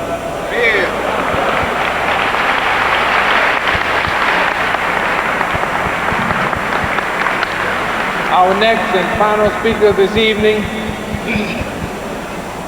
is an attorney and counsel of law, and also a member of the City Council in Tuskegee, Alabama. Born and raised in Macon County, Alabama, in the Armstrong community, Councilwoman Latifah Mohammed is one of 11 children of Lily Harris Mapson and the late Colonel Mapson, Sr. Councilwoman Mohammed is a confident believer in Almighty God. She acknowledges God as the evolver and sustainer of all life and recognizes Him as the most integral part of everything she does. She is the mother of one son, Reginald Kareem, grandmother to one granddaughter, 6-year-old Yasmin, and his wife to one husband, Marvin Jamal. She is a graduate of semi-private Cotton Valley Elementary School, Tuskegee, and South Macon High School, Rover, Alabama. A strong advocate for education, Latifah is also a graduate of Tuskegee University with a Bachelor of Science degree in Marketing and Thurgood Marshall School of Law in Houston, Texas, where she earned her Juris Doctor degree. Councilwoman Mohammed is in private practice with a law office in downtown Tuskegee. She is a member of several affiliate organizations, including the Muslim American Bar Association, the American Muslim Council, the National Bar Association, the Alabama State Bar, the Macon County Bar Association, and the Black Entertainment and Sports Lawyers Association. During the 1996 municipal elections, in her first bid for political office, Latifah was elected to the Tuskegee City Council, place 5. Since she has been on the council, her colleagues on the council elected her to serve as a member of the Utilities Board of the City of Tuskegee, which oversees a multi-million-dollar annual budget. I present to you convention delegates, our sister Latifah Mohammed.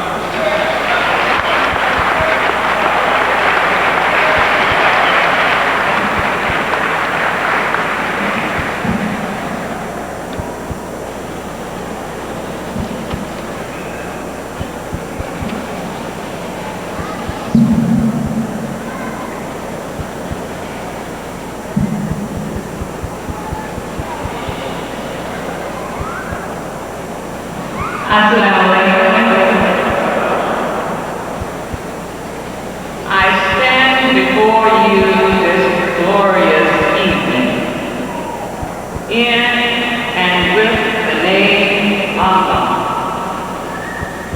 the merciful benefactor, the merciful redeemer. I bear witness to the oneness of God, the guardian and God of all life, without whom none of us would be here and nothing would exist. I bear witness to all of the prophets of the one God.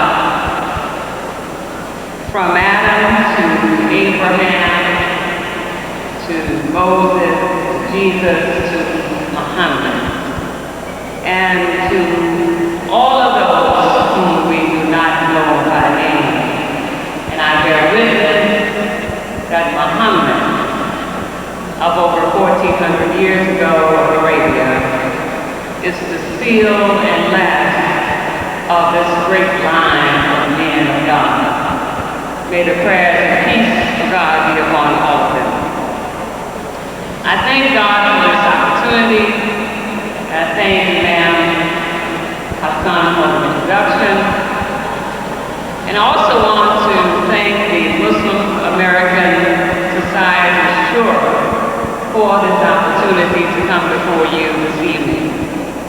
And especially our leader, Imam W.D. Mohammed, whom I will ask at this time if he will to join me at the podium.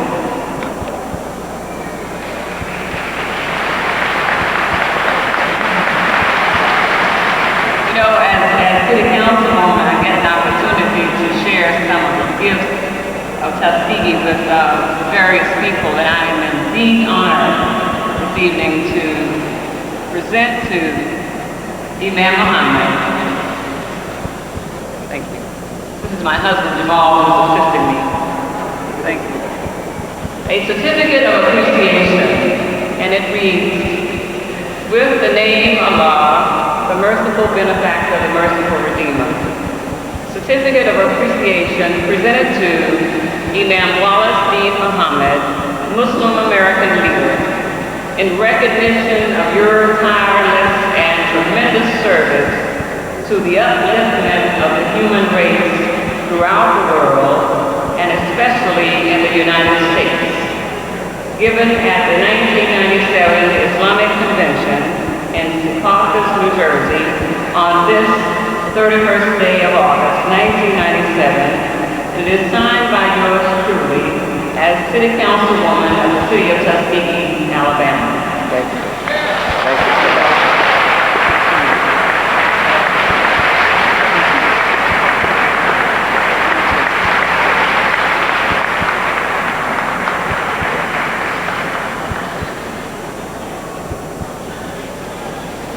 One more?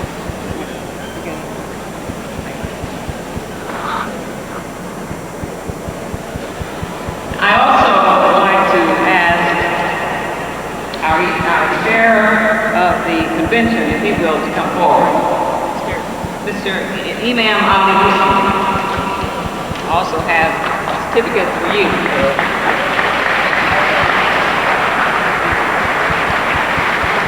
And it reads, with the name of Allah, the beneficent, the merciful benefactor, the merciful redeemer, certificate of recognition presented to the Muslim American Society Shura, Imam Ali Muslim Chair, in recognition of your service to community life and to our 1997 Islamic Convention held in Secaucus, New Jersey on August 28th through September 1st, 1997, given on this day, the 31st day of August, 1997, and again signed by yours truly, as City Councilwoman of the City of Tuskegee.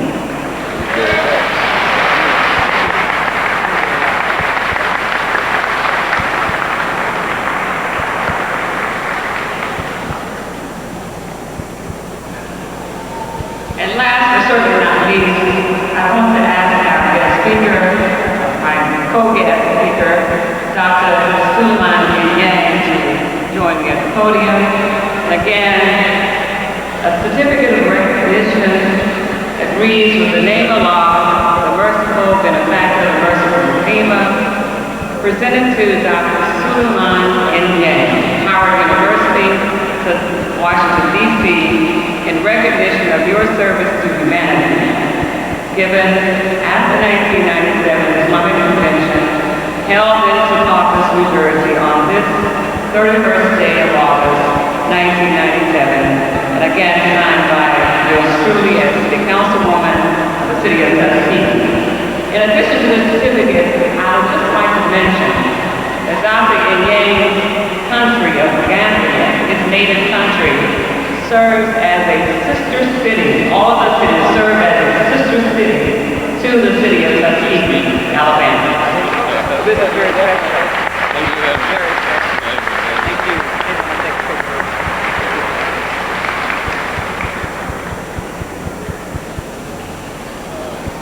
Yeah, you might.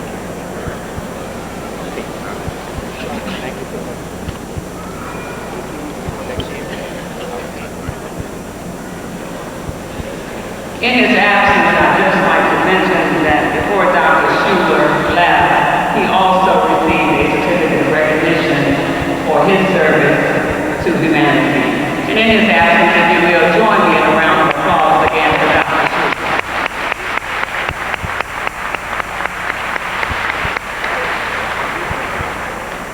To all of our platform guests,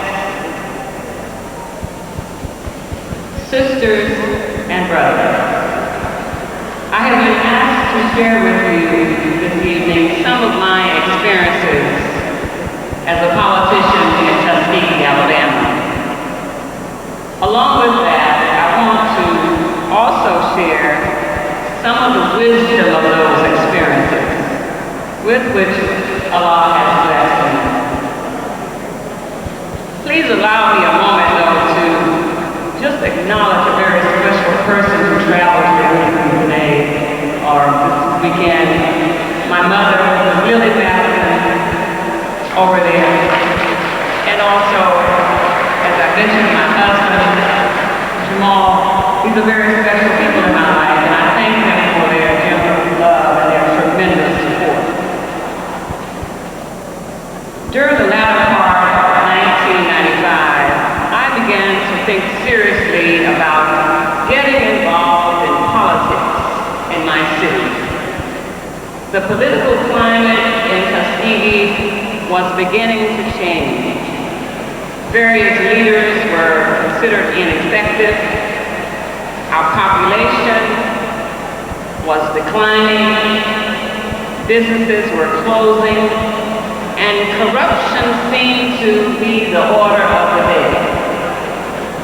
What I share with you today are some of the tools that Allah has given me in my endeavor to develop a political career to guide me. I have taken the word politics itself as an acronym to assist me in conveying the message I bring to you. The first letter, P, sisters and brothers, stands for the words prayer, patience, and people. Throughout all known scriptures, we are instructed to pray. When the idea came to me to consider running for public office, I prayed and I asked God to guide me in making the decision to run or not to run. Well, the first answer I received was an indirect one. I was led to consult with my family to get feedback. My husband, my mother, my sisters, my brother, and neither of them gave me a direct answer of yes or no or do or don't. Their greatest concern seemed to have been the idea of me getting involved in what they considered a corrupt area of life and how it could affect me and us. Well, but overall, their support came to do whatever it is that God will have me to do. So I prayed for more. Then I was directed to be patient. Patience is certainly a virtue, as God so often encourages us to be patient, to patiently persevere. And so as I did that, I began to consult with members of our community and members within the city itself for more feedback. I began to receive quite a few comments from people in and outside of the political arena. I continued to pray and to be patient. Finally, in the spring of 1996, as the deadline for declaring my candidacy drew near, I asked God to help me in making this decision. And the answer I received at that time was to go forward and do all the good that I could do. Now I interpreted that and I accepted that to mean go forward with politics. Then I had this conversation with my mother, and I can recall her asking me, how can you help run a city and a law office at the same time? Well, I told my mother that I think I can do it as well as or better than anyone else. And with that, she said, okay, well, I'm with you. And after that, it didn't matter to me what anyone else had to say about whether I ran or didn't run. I knew if my mother supported my efforts, that the rest of the family would fall in line, and indeed they did. Of course, my husband of 24 years knew that when a man is married to a woman who makes up her mind to do something that she considers to be worthwhile, there is nothing he can do to stop her. And he also knows, or he knew, that he was married to such a woman whose good intentions and actions mean everything to her. So the race began. I had prayed, and I continued to pray. I had been patient, and I continued to be patient, and I had the right people with me, and I continue to have the right people with me. The second letter of the word politics, O, stands for opportunity to advance righteousness. I knew that if I were to be successful, my campaign strategy would have to be based upon strong spirituality approach. I truly felt that I was and still am being guided by a power greater than myself. So I asked one of our imams, Brother Rafiq Sabir, Tuskegee, if he would serve as campaign chairperson or campaign manager for the committee to elect Latifah Mohammed. His response was very similar to mine when I first started thinking about running for office. He wanted to pray about it, and he wanted to consult with his family. He let me know that he had not had any experience before this in dealing with politics,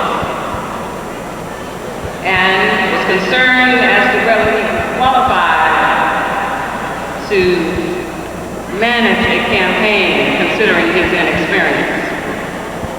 Well, I told him, this is my first time running for office, so we are in this together, we can learn together. So he accepted the task, and I can tell you that I couldn't have selected a better campaign manager even if I had paid him. Brother Rafiq helped the committee to stay focused on what our objectives were. Our main goal was always to keep the spiritual life out front, to maintain our God consciousness, in all of what we did. I remember once when we were on the campaign trail and the time for Salat came, we stopped right there on the side of the street and made prayer. Afterwards, we went back into the neighborhoods to continue meeting and greeting the voters who received us quite well. Again, I can recall a time when we were on the campaign trail and one of Brother Rafiq's sons found a $20 bill on the sidewalk near the home of an elderly woman and her family. After we finished our introduction of the candidacy and asked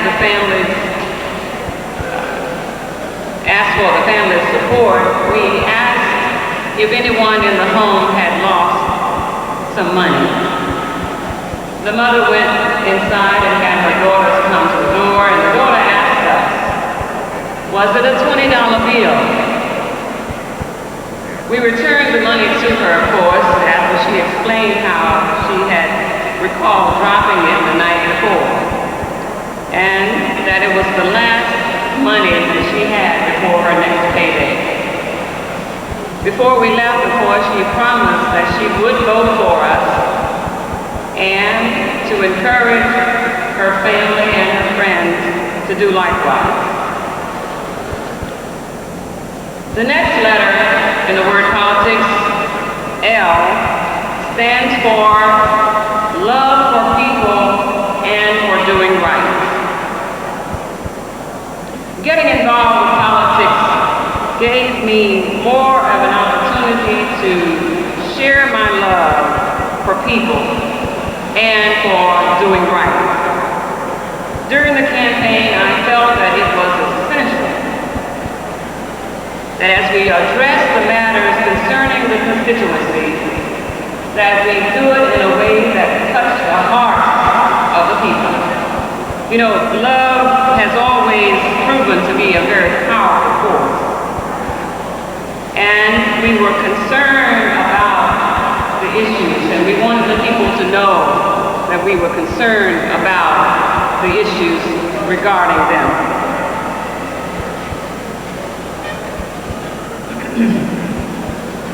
We worked really hard to assure that all of our expressions were wholesome and easily understood as gestures of sincerity and not suggestions of enticement. Our overall theme was upon doing what is right by God and by His people. The next letter in the word politics is I, and it stands, brothers and sisters, for ingenuity. We knew that we had to allow our creativity self-expression. We talked about what it was that Latifah Mohammed had to offer that made her unique. Why should the voters of Tuskegee put Latifah Mohammed in office? Self-discovery and brainstorming helped us to find what it is that I had to give. And once that discovery was made, the campaign and Tuskegee was never the same. I'll tell you a little more about that in a moment. The next letter, T, stands for truth. You shall know the truth, and the truth shall make you free. To build a campaign upon lies and corruption would only lead to self-destruction. I had an obligation to commit myself in every way to building up the strength of truth. I knew, and our campaign committee knew, that I had to do whatever I could and not worry about who wasn't doing what. I took a stand for truth regarding the issues, and sometimes my stance was not so favorable, especially in matters concerning the handling of government money, imposing taxes that would help balance the city's budget, and increasing personnel where needed and decreasing it in other areas to allow for the reallocation of funds.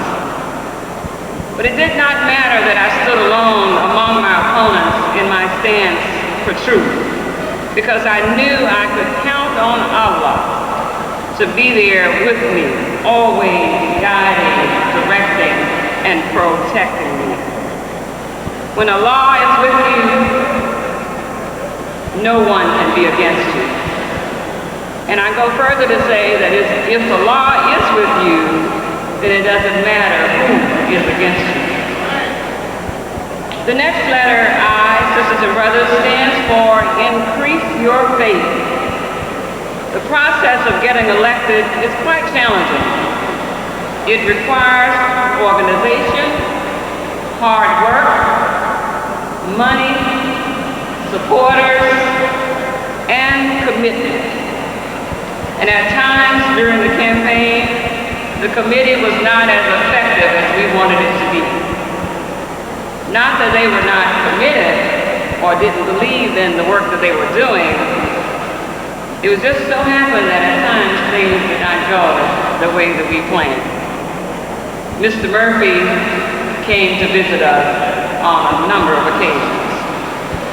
However, we knew that we did not have to despair because our faith in God, the all-knowing, would protect us and be there for us at all times.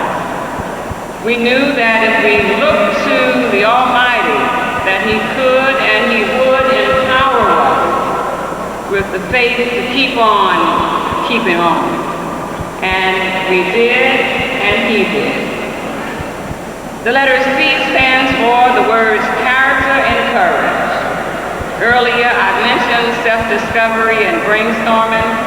Well, this is what we came to see that were two unique characteristics, two unique qualities that Allah had blessed me with to bring to the campaign process. I knew as a Muslim, and I accepted as being a Muslim, that there was a certain manner in which I had to handle myself in seeking to be elected. It was very important that we establish and maintain that certain image. That image of respect, the image of dignity, of leadership, and personal achievement. Whenever statements were made to the public regarding my candidacy, we made sure that we upheld that image. The committee knew that it was important to project this because politicians in Tuskegee were not viewed as very positive people. Matter of fact, the image of politicians in Tuskegee was in really bad shape.